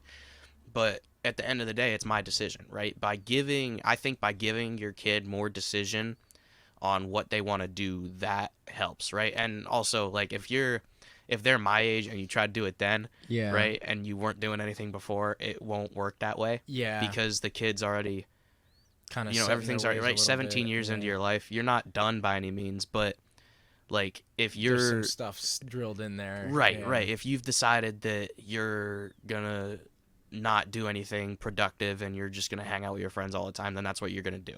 Right. And if the parents just let you do that, then that's what's going to happen. So I think starting with martial arts from that young age, and my parents kind of like, they give me the push in the right direction. But at the end of the day, I was making most of the decisions for myself since I was little. Yeah. And I think that's one of the reasons that I've kind of figured it out. Yeah, I'm like wondering, like, why don't you want to be a YouTuber like everyone Because else your age? yeah, because I found martial arts. Yeah. That's why. And I think that's another thing that, like, when I teach my kids classes, like, I'll teach them, like, you can teach a class, right, but not really teach anything, right? So I can teach the moves to the kids and then just be done with it. But at the end of class, I'll sit there and talk to them about, whatever. I'd pick something different every class. Like the one day, I talked about like the respect. It's a huge thing. I was talking about like how you're at school, you raise your hand and you give your teachers, like, they're little kids. I don't have to have like a philosophical conversation with a 5-year-old. Yeah. Like, I'll just talk to them about how if your parents ask you to do something, then you do it, right? And I think that's a huge thing, and that's another thing that I took from karate was, they'd teach the technique, but they'd also teach us about respect and perseverance and the discipline and all this stuff, and it really stuck with me, right? So, and I think another reason that helped is because they didn't hear it from the parents, right? They hear it from me. I'm not their parent. I'm close to some of these kids' ages. Yeah. Some of the kids I teach are like 12, 13. We're 5-6 years apart, right? So hearing it from me, and not because if your parent is like, yo, you gotta respect me, you gotta do this, that, another thing, you're like, yeah, screw you, dad. Like, I'm not gonna listen to you, right? But if you hear it from somebody else who isn't on your ass all the time, then I think it's different. 100%. Yeah, that makes sense. So I teach the class, I teach the technique, but then I also teach stuff that the kids can use outside. And I think that's a huge thing for me, right? Like the self-discipline I learned from karate. Yeah. Like, yes, from my parents, but it was huge in karate, because, you're a kid, your parents say something, you're like, what? Yeah. I'm not. I think You know what I mean? that's a lot of, like, when people say, like, the jujitsu lifestyle, like, you integrate that stuff, like, a lot of jujitsu people, not everyone, you know what I mean? But a lot of them are pretty humble outside of jujitsu because we're getting our ass kicked on a regular basis. Yeah. You know what I mean? Like, we're going out of our way to make sure, like maybe I can survive a fight, in the street or not, kind of thing. Yeah, and jiu-jitsu is not the end-all be-all for everybody. Of course. People that start training later in life, they don't, I wouldn't say they don't expect to be a world champion, but a lot of them don't because they already have a job, they have a family, they got whatever else going on. Yeah. For the guys that come into it younger, it could be, right? So you gotta work hard at it. I could totally take it a different direction. Something could go down and then I don't open a gym. I don't, whatever happens, I can't control that. But right now and the way everything is, the goal is to open a gym, get a black belt, do all these competitions, and I can do that. Yeah. Right. So I think that's a huge thing with the jiu-jitsu people. I feel like you have a huge advantage over a lot of your peers because at your age, you know what you want. You know what I mean? And dude, I know people in their 20s that don't know what they want. You know what I mean? Yeah, and that's another thing. Jiu-jitsu, like, people say jiu-jitsu saved my life all the time, and people think it's mad corny, but it's not. It's not at all, It's not. dude. Like, I live the jiu-jitsu lifestyle. I train, I teach, whatever, and it kind of did, like, not that there was anything bad going on in the first place, but it pretty much did. It's guided, like, martial arts as a whole has guided my whole direction since I was a kid. I think, I think I definitely do have a huge advantage over a lot of these other guys because not only am I young and not only can I do this full time, but I can go wherever I want to go with it. If you're like, I don't know, 25, 30 and you start jiu-jitsu then, right? It's way different than when I started when I was 11. Yeah. You know what I mean? I have so much more time in my career than a lot of other people will. And that's like it's a blessing, really. Like, I have so much time. That's like, I don't think people understand. They don't get it, and Zach and Jam, sometimes they talk about it all the time. Again, it's the long game. I don't have to be the best guy. I don't have to be number one right now. I have so much time to do anything that I want to get done. Yeah. And awesome. If I have a goal, I set the goal, I work towards it. Right? That's the jiu-jitsu lifestyle. Yeah. You know what I mean? Absolutely, brother. It's amazing. Absolutely. So tell me a little bit about, like, I brought this up with Dave, and I said I would rehash it with you. I want to know, like, for me and Dave, like, we're both the same age, and we both watched Dragon Ball Z growing up. So that's, like, a huge part of, like, what was, like, why it was cool to be a martial arts, you know what I mean? That lifestyle. But, like, did you have, like, a video game or, like, a cartoon or anything, like, growing up with you where, like, all the kids, like, you're, like, any other jiu-jitsu guys, like, your age, you could be like, you watch that, right? Yeah, obviously. Yeah, so I grew up when I was growing up. The show that a lot of people were watching was Star Wars: The Clone Wars, the animated series. Word. Yeah, I did See, watch that. that's what I'm one. saying. Yeah.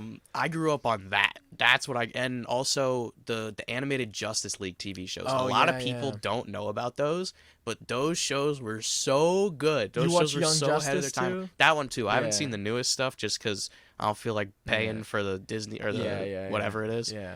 Um, Teen Titans was my jam as well when I was your age. mhm, Teen that too, Titans was my right? That's what jam. I'm saying. Like all that. That's what I grew up on. Yeah. And now I've kind of, since I'm getting older, I've kind of transitioned into like the more, I don't know, say adult side of things, but a little bit more. Like Yeah. I've been watching a lot of anime lately. Mhm. Grace actually got me into anime. That's who it was. Oh, that's awesome. What are Um, you watching? Right, I'm in between a lot of things right now. Right now I'm watching Attack on Titan. Okay. I'm that's way a good behind one, on it. yeah. I'm still only in the first season. Yeah. Like there's so much stuff that I have to watch. Like every time I bring up that I like anime, everyone's like, "Yo, you seen this one?" And I'm like, Yeah. "No, I haven't. I'm I'm still working on it. I'm just like my one foot is at the water right Yeah. now. I'm not even there yet." For sure. I'm a huge Naruto fan. Yeah. Naruto is one of my favorites, and I think a lot of it is because I can relate to a lot of the characters. Yeah. Right, like Naruto. You watched Naruto? I ever? actually was not that into Naruto, just because I think like when it was popping off, I was just doing other stuff. Mhm. Like and Mhm. TV wasn't a big part of my life at that time. so like I had been phasing watching TV out, and I was like more focused on like maybe it was gaming and things like that. Mhm. But yeah, Naruto. I've actually never watched like.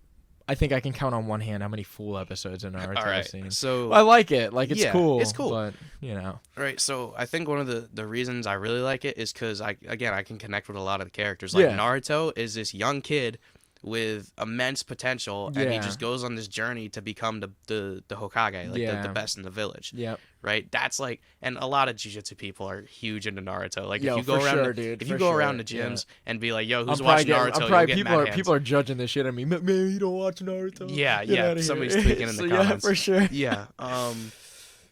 But like, and then like a lot of the characters, the other character Sasuke, Yeah, he's got already the found demon in the- him. yeah, I know he's a lot already- about the show, but right, I've never watched right. it. A lot of the yeah. characters I can relate to. The guy on my Yeah. bag. This is Obito. He's another one of my favorite characters. He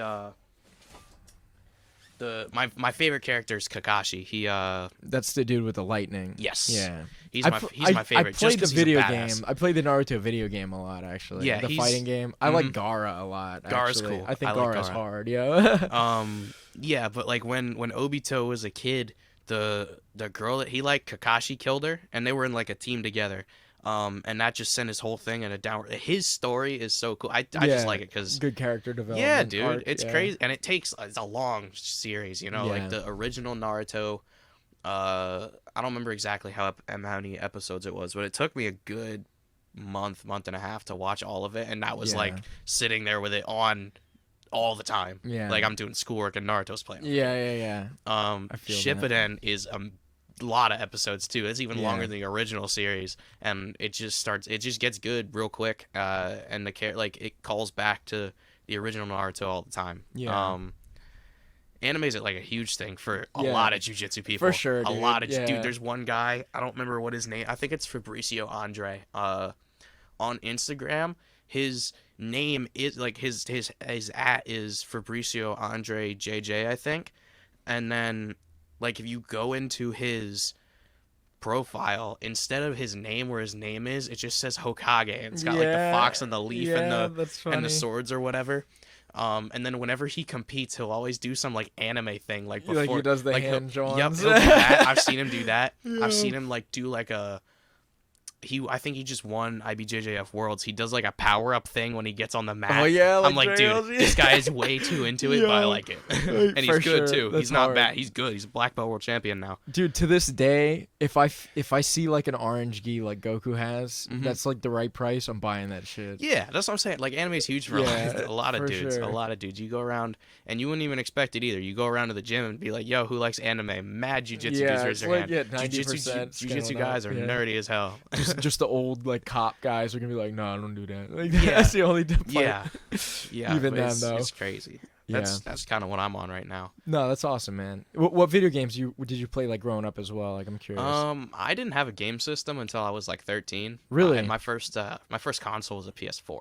Right. That's cool. So what did you do as context. like a kid? Like was that like a parental thing? They didn't want you to like yeah, that was part of it. Early? I had a DS when I was little. Okay. Nintendo 3DS was my first video 3DS game is thing. good. I had like some stupid You thing play before Smash that. Brothers on there? I didn't. Oh. I played the Lego games. Oh, okay. Lego Yeah, Star Wars. I had all of them, and on like the one card, it was like the complete saga or whatever. But then they made more, so I haven't beaten all of them anymore. Yeah. That's cool. So you're a Star Wars guy? Yes. Who's your Legos favorite character? Probably Anakin. Yeah. Like Anakin a lot.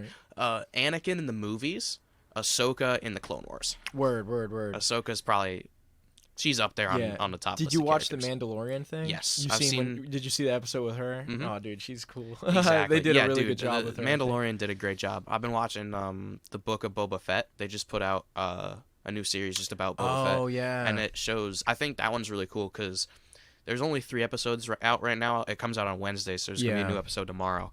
I gotta catch up. yeah, it's you on gotta get on Disney, that. right? Yep. Yeah. Someone Yeah. got So it's cool because it invite me over. shows like after he gets out of the Sarlacc pit, right? Obviously because he survives, right? He gets out of the Sarlacc pit and is in the desert for a while with like the Tusken Raiders and stuff.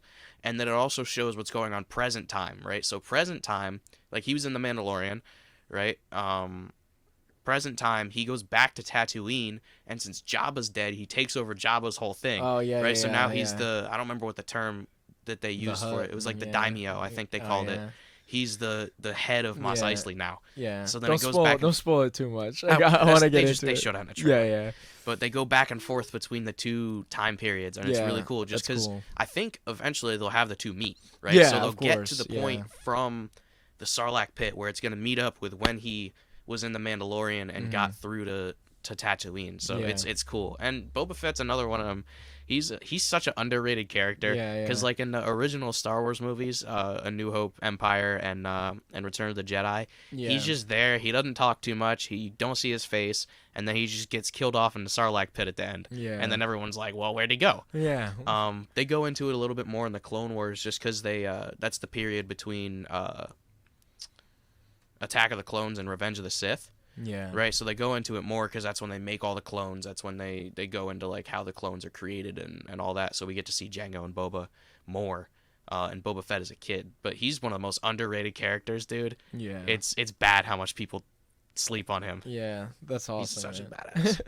Yo, so this is gonna be like kind of tangential, but I'm actually like genuinely curious about like what are because like it seems like you were introduced to like technology like responsibly, like no one like threw an iPad in your hand when you were 3 years old. Yeah, dude, I hate iPad kids. Yeah, dude, for sure. It's crazy stuff. But like, can you tell me about like some of your opinions on like social media and stuff, and like how it impacts like a lot of people, like in your generation specifically? Like I know like they're saying the kids growing up now, like you didn't really know a world without the internet. Like I kind of when I was growing up, it didn't really get integrated until I was in my teens. Yeah, so before, like I said, I didn't get a console till I was 13. Yeah. And I didn't have a phone until I got my console when I was 12. I got my phone when I was 13. And I got social media shortly thereafter.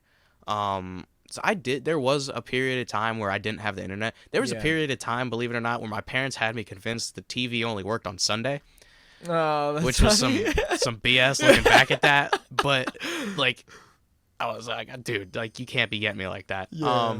But for a good period of time, I wasn't really on technology. I think people are growing up quicker now because of technology. Like some of the kids in my kids class have Instagram and stuff. Like they're like 9, 10, 11, and they're on Instagram and stuff. There's some bad stuff on the internet. There's terrible things on the internet. Like you'll go like the older days of Instagram, like not old, but like when I got it, 2017, you could go down the rabbit hole and find videos of terrorists cutting dude's head off. Like, and you're like 13 watching a dude's head get gone, and you're like, Now they kind of clean it up a little bit, Yeah. but even still, like people can Yeah. just do whatever they want on the internet and I get think away you with can it. get really easily corrupted by social media in general. Like, Yeah. the one that scares me the most is like TikTok, because that one's Oh, like dude, I didn't even designed- get that. That's yeah. a brain disease, bro. Yeah, TikTok is like yeah. that gets in your head. I remember my kid has a smart device as well, and he has a laptop that doesn't get on the internet. Like I locked it down. Yeah.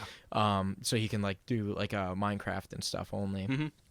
That's But good. yeah, though. yeah, That's but dude, good, like he had TikTok when it first came out, and I'm like, like I had to sit him down. I'm like, all right, so we're gonna get rid of TikTok, and I had to explain to him why. Like, this is really bad It's for bad you. for you. Like these reasons, and bad. like he understood. Like That's good. you though. need that, dude. That's And good, you know though. what's You did the right what's way. yeah, what sucks to me is that like these technology companies have so much power over like the layperson. Like I worked in IT, like in computer science for almost a decade. You know what I mean? So I have a really good understanding about how things work on the back end, and Right. and because of that, because of my concerns, I learned, like similar to like your jiu-jitsu journey, like you know how to convey it to someone simple, like that Right. doesn't understand it in a Right. way that they're going to understand it quickly. So I did the same thing. Like I can explain to a child or an adult, like this is why this is bad, and Right. these are strategies we can do to like make sure that we're like on top of this stuff. Right. And dude, like TikTok is I legit hate TikTok so designed much. to like, It's- yeah, dude, it's designed to so get in your head. corrupt, man. Like, it's so corrupt. And whatever they got going on behind the scenes, you'd never know.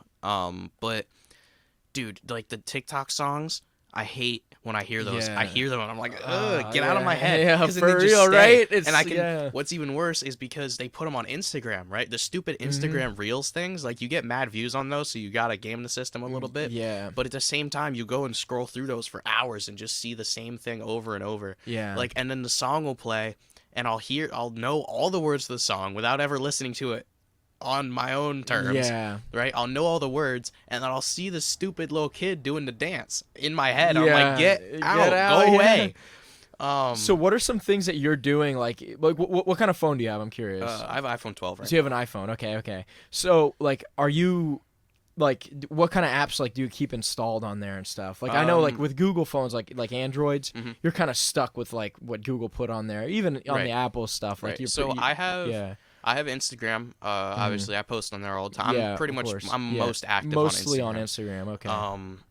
And even on my Instagram, like I don't post a lot. On my stories, I'll put a bunch of stuff. Yeah. But the other thing is I don't follow a ton of people. Yeah. Like if you look at the count between my followers and my people that I'm following, I looked in the thing the other day. It pulled up a stat for me. Out of the like 1,500 people that follow me, I don't follow like 1,100 of those counts back. Yeah. Right? Because I don't really care what a lot of people are doing. I just follow Yeah. the people that I see all the time and that I'm genuinely interested in what they're doing. Yeah. Like I don't see what the guys I don't see the guys in California every day, but I know them and I'm interested in what they got going on. Yeah. Right? Of course. Because they're jiu-jitsu guys. it has right? to So- do with like what right. you're Like going I don't after. follow like people follow like 1,000 people. I'm like, how do you do that Yeah. and keep up with it? Like I follow guys I train with, the more prominent jiu-jitsu guys that are on top of the game, just because I like watching their jiu-jitsu. Mm-hmm. Not that I care what they're doing in their personal life for the most part, but Yeah. just because I like watching their jiu-jitsu. Yeah. Um, Do you use like Facebook and Reddit I have and I have stuff? Facebook too. I'm not really as active on Facebook. I have that mainly because we have a Facebook Messenger group, which is like all the finishers employees. So we'll just talk Yeah. in there. Yeah. I don't ever. I'm not trying to like grill you on any No, of this no, no, either. no, I'm just it's like fine. genuinely like curious, like because it seems like It it doesn't surprise me that kids. yeah, and in like for you, it seems like you have a pretty you have enough of an understanding of it that you know it can be a problem. You know what I mean? Yeah. And I feel like a Right, lot that's of another people are thing- not that way. right, So and like that's also it 'cause also my- goes with like why you're so put together. It Yeah, seems my like. dad helped me pick up on that, like with Yeah. the internet and stuff. Because for the longest time, I Yeah. didn't have the What does internet. he do for work? I'm curious. Something computers. I have Yeah. no idea. That's another one. He Yeah. explained to That- me, and then I forget Yeah. because it doesn't make sense. Yeah, no, that Um, makes sense that he's like a yeah, he's computer big- science guy big tech because guy. he doesn't want you to have like a console till you're 13. Cause right, it's dude, these things are designed. They're designed to suck hook your you. brain, They're- yeah. They hook you in, right? But again, like I have Facebook mostly because of that group. Yeah, of course.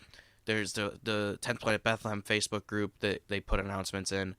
And then, just like the rest of my family, a lot of them don't have Instagram, so I just have the two Instagram and Facebook connected, so that way they could see what I'm doing. So Yeah. I don't like sit there on the forums forever. Yeah. That's I feel that. all the social media I have. Like all the Yeah. kids, they got like Snapchat and TikTok, and I keep from that. I don't mess with that. Do you use Discord? Nope. I don't. Discord's an interesting one because it's a pretty popular one against kids at game. Yeah. But man, like there's some pretty bad Discord servers out there. Yeah, I don't use it just not because it's there's bad things on it. Like there's bad things on Instagram and Facebook. Yeah. And I still use those. I think just like use it because it's a lot not necessary. less locked down. Yeah, like, it's not necessary. than Like they I are, don't go on the Discord servers because I play on my PS5. I just have the game chat and I have the party chat, and I don't feel the need to use, like if you're on a PC, right? You don't have the PlayStation party chat, like, and you can use a game chat, but game chat sucks, right? So you got to use a Discord, especially with someone that's on another PC, right? So it's easier for them to do that. It's easier for me to do my thing. So I don't really, and you can't put Discord on PS5, I don't believe yet. So I don't really. That's the only reason. Yeah. Fair enough. I was just kind of curious about those things. Thank you for answering those questions. That was just me, genuine curiosity kind of stuff. Yeah. So it's almost 2:30 now. Is it really? Yeah. What? I know you got to bounce at around 3. So I just wanted to give you a heads up on that, and I want to ask you now if there's anything that you wanted to talk to me about at all. Like, let's bring it up now before we run out of time. I didn't know if you had anything specific. I don't know. I've been doing a lot of giving you my own stuff. No, you're good. I mean, that's how it's gonna be. You know, I got a lot of cool stuff that I got going on. Like that San Diego trip. You know, it was a real quick trip, but it was a lot of fun. I don't get to hang out with Zach and Jam and Grace all that often outside of jiu-jitsu. Yeah. So just like, dude, me and Zach and Jam like just stayed up in the hotel and just talked for hours. Yeah. And it was fun. Like, we're not out doing stuff. Like, every time we go on a jiu-jitsu trip, we go train, we go do the competition, we go back to the hotel, everybody's dead, we're gone, sleep, done, right? But, like, that trip, we just had to do the DVDs, and that was a couple hours a day, right? So we'd just be hanging out the rest of the time and going to get food and stuff. Yeah. Tell me about some of that. I love, I've been to San Francisco one time, but when I was there, we were eating kind of, like, home-cooked stuff, and then we went to a Panera one time. So I didn't get to really experience the food. Yeah, in LA, I know the food. I didn't. Good, though. Just because we were there for so short of a time, we didn't, and the time frame that we were getting food, and also California's lockdown to the max kind of still. Yo, like, compare that with PA. After this. Yeah. Finish what you're saying. I want to know. So we didn't really go deep into the food thing. Like, I'm sure we could have found some really good, like, Spanish food or Mexican food or whatever. Yeah. You may have it. Just because of the area we're in. Of course. But we went to a brewery the one night. We went to there was this marketplace thing that I was talking about earlier. It was just like an outdoor thing. There was a bunch of vendors that had food, kind of like street food type deal, and they were good. I had this sandwich. Awesome, I don't want to get canceled, so I don't know what culture it was from. But it was good. It was kind of a more Spanish Hispanic type deal, but it was a good ass sandwich, and it had like chicken and avocados, and it was good. But yeah, we just like went to that brewery, went to that place. And we were only there the 2 nights, right? So Friday night we ordered in just because everyone was tired from the flight. Saturday, Sunday we went out and got dinner, and then Monday we flew home. So it was a little quick trip, but it was fun because I don't get to hang out with them all the time. You know, I see Grace a couple times a week because she's working and doing school and training every so often. So she doesn't teach? No, she's not a talker. Right? No, yeah, no. One-on-one, she's really good. I don't think she would vibe with being in front of a whole class like I do. For sure. But yeah, I don't get to hang out with them like that ever. So we were just chilling out and talking to each other the whole time, which was a lot of fun. You know, I like doing that. It's cool to go out to all these events and stuff where the focus is on that event, but it's also cool to just hang out and talk with people. Boys, yeah. Yeah, exactly. Sure. Just hang out with your friends. You know, it's fun. Definitely. Like that Emerald City thing where the dude got stuck on the Spirit Airlines. Yeah. Like, that sucked because I didn't get the match, but also it was cool because I never go on jiu-jitsu trips like that where I'm not competing. Right, same thing when we went to Texas. Right, I wasn't competing. It was Grace and Thor. Right, so I just got to experience the event and the thing as a whole without having to worry about myself, which was nice. So yeah, I don't know. I got a lot of cool stuff going on. There was Tell me about the COVID situation a little bit, like it's over there, like it's not horrendous, yeah. but like you gotta wear a mask everywhere, and people are kind of tweaky about it. Like we went into like the morning that we got there. We got there Friday night. The next morning, we went to go get breakfast before we did the filming, and I forgot to bring my mask with me because here I just walk into wherever without a mask, and they just look at me and they're like, all right, whatever. I don't know if you're even supposed to anymore. Yeah. But people don't care. They don't care. It definitely depends where you go in PA. Like, you ever been to Shady Maple? I haven't. No, it's like near Lancaster. It's like a giant buffet. Dude, no one in there was wearing a mask. That's It what was I'm crazy. saying. Just like, and that's like the Amish people. Like, they Yeah. just don't even believe in it, I guess. Yeah, dude, they probably don't even know. Yeah. But like where I'm at in Bethlehem, Allentown area, like people don't care. I'll just walk into wherever. Yeah. We went over there, and I forgot my mask, and I tried to walk in the door, and the lady looked at me. I was like, looked at me real hard, like I had the disease or something. Yeah, damn. Like it was like that a little bit when we were out here. I remember the one tournament, that one in January where I fought Eric. I had another match in that same division, and I beat that guy. And then I went to go. I always go and shake hands with the coach because respect and all that. Like if the competitor's being an ass, then I'll just be like, all right, you do you. I went over to shake the coach's hand. She's got a mask, a face shield, and like kitchen gloves. Like you would bleach the Are sink you kidding with. me? Dude, dead ass. She would like, and the huge kitchen gloves. And I go over to shake her hand. She goes. And I'm like, all right, yeah, you can stay with your people. You trashed that kid, didn't you? Yeah, I did. That could have partly been it, but it was like face mask, face shield, gloves. Yeah. You're terrified. It's like, all right. I'll stay over the here. hat. I'm out of here. Yeah. Right. What the hell? But yeah, it's not terrible out there. You just gotta wear your mask all the time. And it was like that again. That first day, like I forgot because I'm used to out here. Yeah. So it wasn't bad. When we were in Texas, nobody cared either. We were in Texas in September. No one really cared. Yeah, I bet. What were you doing in Texas? We were at the Who's Number One. Oh yeah. Okay, all right. I didn't know you were also there. Yep. A lot of our guys went down. It was a huge trip. We were there for like a week. I'm surprised my parents even let me go. Yeah. We left on Wednesday. We came back on. You bring your laptop on with Wednesday. to do I homework? just did schoolwork. That's awesome. And like I don't even know how I was allowed to go to that. Yeah. But that's sick. Yeah, so we were just there the whole time. I'm sitting front row, and all the best dudes on the whole planet are just doing jiu-jitsu. And I got to see a lot of them guys too. We ran into the Rotolo twins in the lobby of the hotel we were staying at. Oh, nice. And Zach knew them, so he went up and said hi. And like, you know, when you're at that level, you don't gotta be nice to people, I guess. Yeah. Dude, both of them were mad cool. Like, they didn't even know me, and they were just dapping me up. Oh, I was like, yo, this is sick. This is awesome. I like these guys. I liked them before. I like them even more now. Yeah. That's so cool when, like, a lot of people say, like, never meet your heroes. But a lot of Jiu-jitsu, times, you can do that. Yeah, it Jiu-jitsu depends dudes are on cool. the topic that you're in. Like, Jiu-jitsu dudes are cool. music is one where it's like, sometimes your heroes are assholes. Yeah, I don't know if I want to meet a lot of the rappers I listen to. I don't know if I want to meet some of them guys. Yeah, like Wiz Khalifa, probably awesome guy. Probably a really cool dude. Oh, for sure. Action Bronson's we got Hene Sosa in the chat. Shout out to the man. Shout out to Hene. Yeah. Renee was covering kids class for me while we were away. He taught Friday and Monday. Oh. I got to see what the kids thought of that when I get back. We'll see if we're firing you or not. Yeah, I don't know. I got a lot of cool stuff coming up. I'm on that Finishers Night of Champions card. Yeah, I'm excited for that. I Emerald might. City That's this qualifier. weekend. Yep. That's Saturday, Sunday. When's the action start? I think 5 p.m. is the pro show, and then in the morning's the kids tournament, and then Sunday is the adults. I don't know what time that even starts.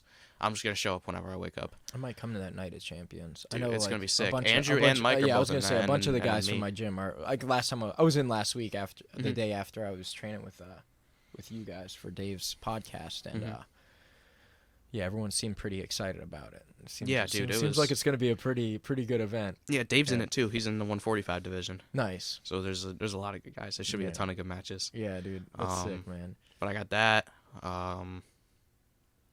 I don't know. I do a lot of cool stuff. Pretty much. Dude. It just comes so, up. Man. Yeah, it just comes up. I'm doing the Emerald City qualifier. It's really cool that like you seem to seize the day when it comes to like you're not scared to like take stuff up. Yeah.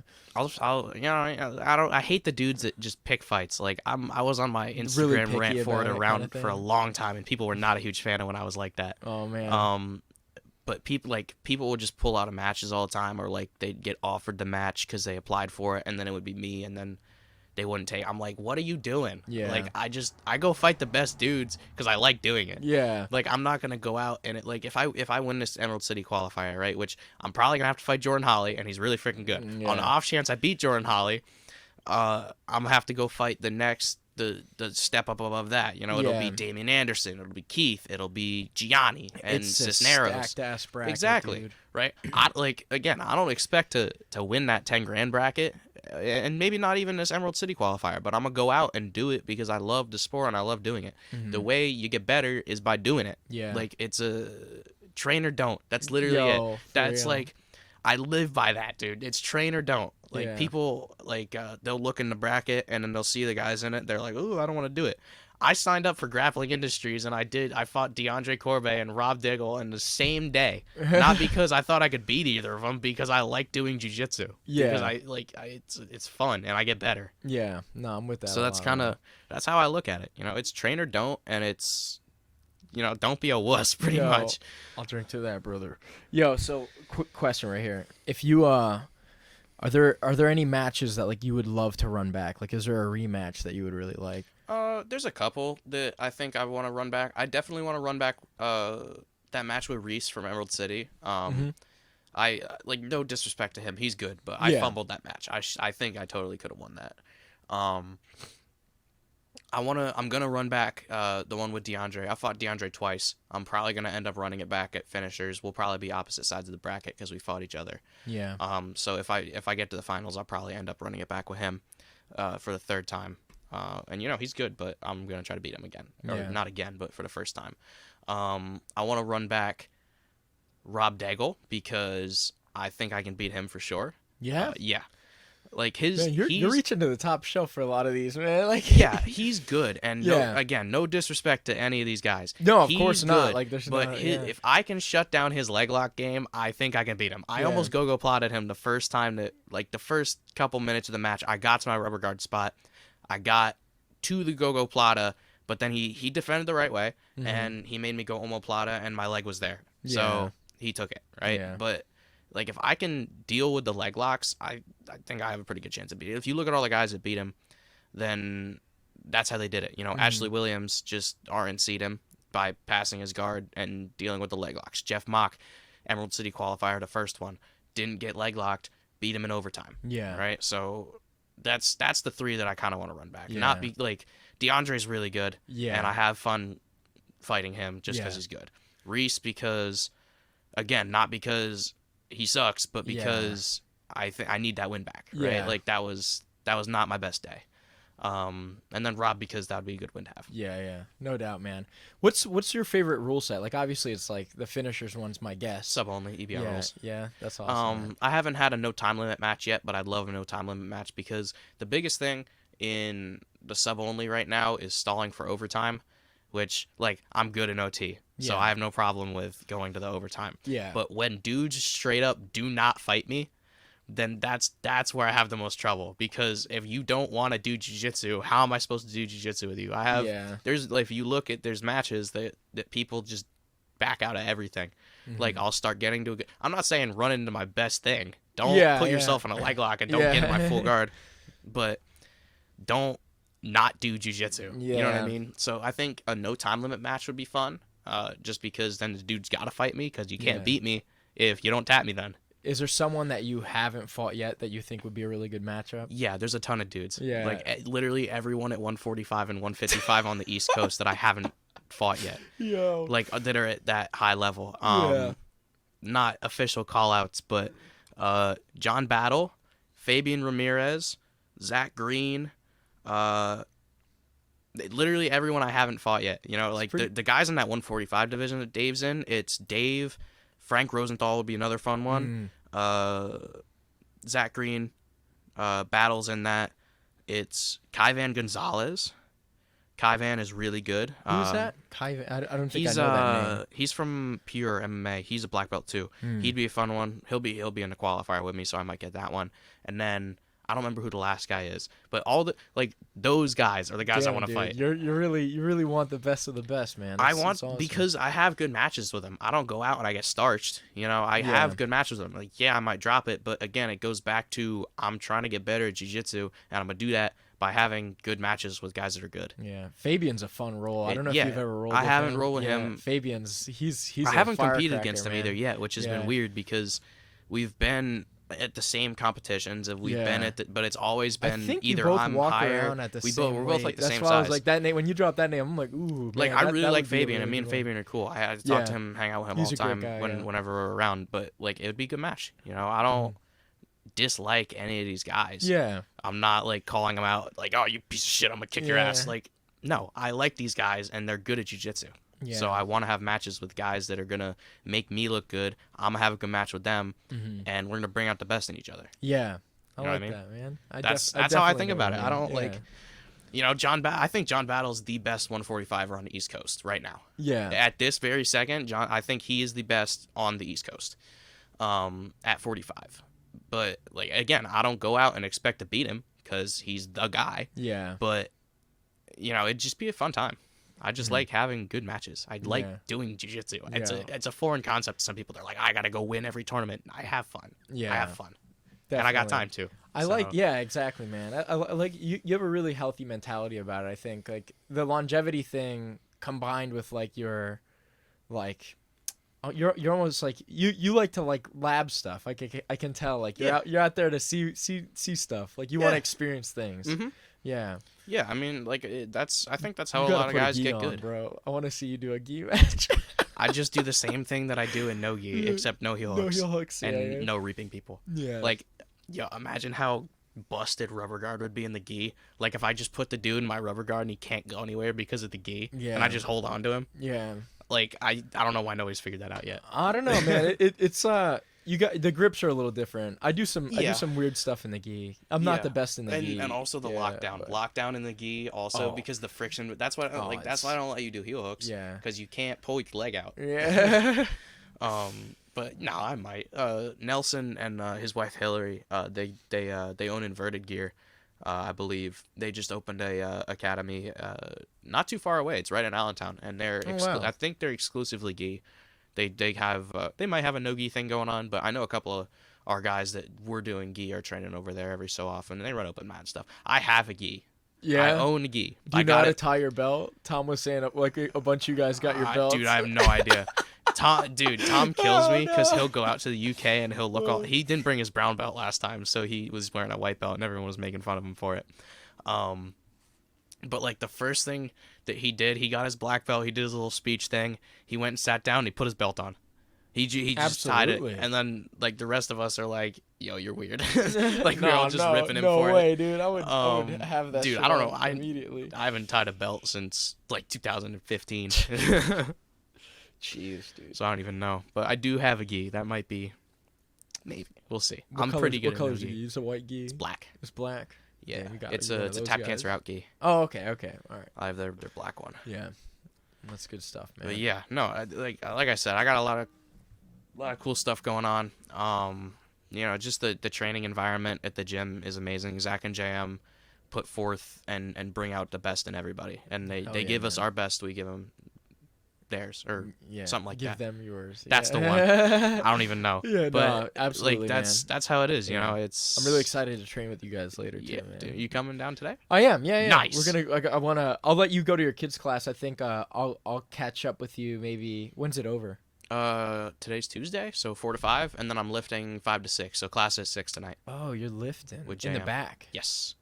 That's another one. Shout out to my strength and conditioning guy, Bryant. Oh yeah, he's like the main guy back there. Yep. I think I didn't get to like formally meet him, but I saw him the one night when I was there. Yeah, he's one of our brown belts too. Yeah, I might come around that time. Yeah, come you think it would be cool to lift with JM, or you kind of do like your own thing?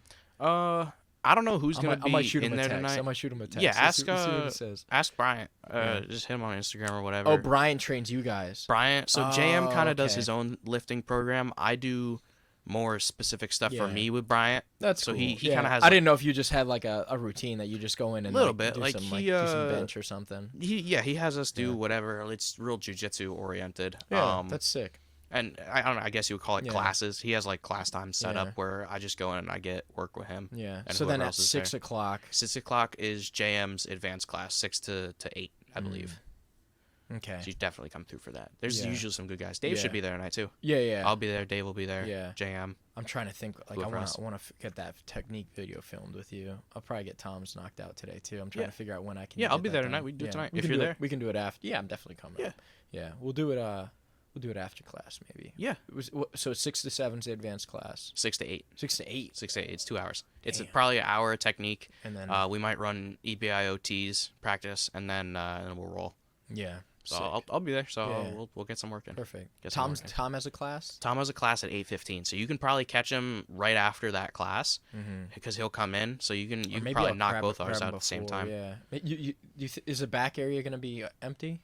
There might be kickboxing tonight if you catch it right between in class, right? So we'll end at 8. Yeah. Tom's class starts at 8:15. Tom will be there before, like we're supposed to be there so before I our can class. film both of you guys. You can get us back to back for Yeah. sure. Cool. For sure. We're like talking about this on the podcast. But yeah, Hey, you gotta. I'm gonna let you go, man. It's 2:45. I want to make sure That's you crazy. get there in time. For That your went by thing. real quick. Yo, I know, That man. went It's real crazy, quick. crazy how fast they go. Any last shout outs you want to give, man? Yeah, a couple people. Shout out Zach and JM, obviously. You know, my two Absolutely. coaches. Shout out to my main training partners, Dave and Grace. Grace probably, I'm gonna send this to her but she probably not gonna listen to the whole thing 'cause she's doing school. Yeah. But shout out to those two. My strength and conditioning coach, Bryant, who I'm gonna work with later today. Shout out to my sponsors, Juliana. She does the pictures. yeah. Jujitsu. That's in the link tree. Somewhere. Yep, in I the don't even- description. That's Yeah. the one. Maybe a YouTuber when you grow up. Yeah. And then also my guy Jamie. We got some big stuff cooking together, which I'll make the announcement later. At the One Warrior on Instagram. That's the one. Go check that out.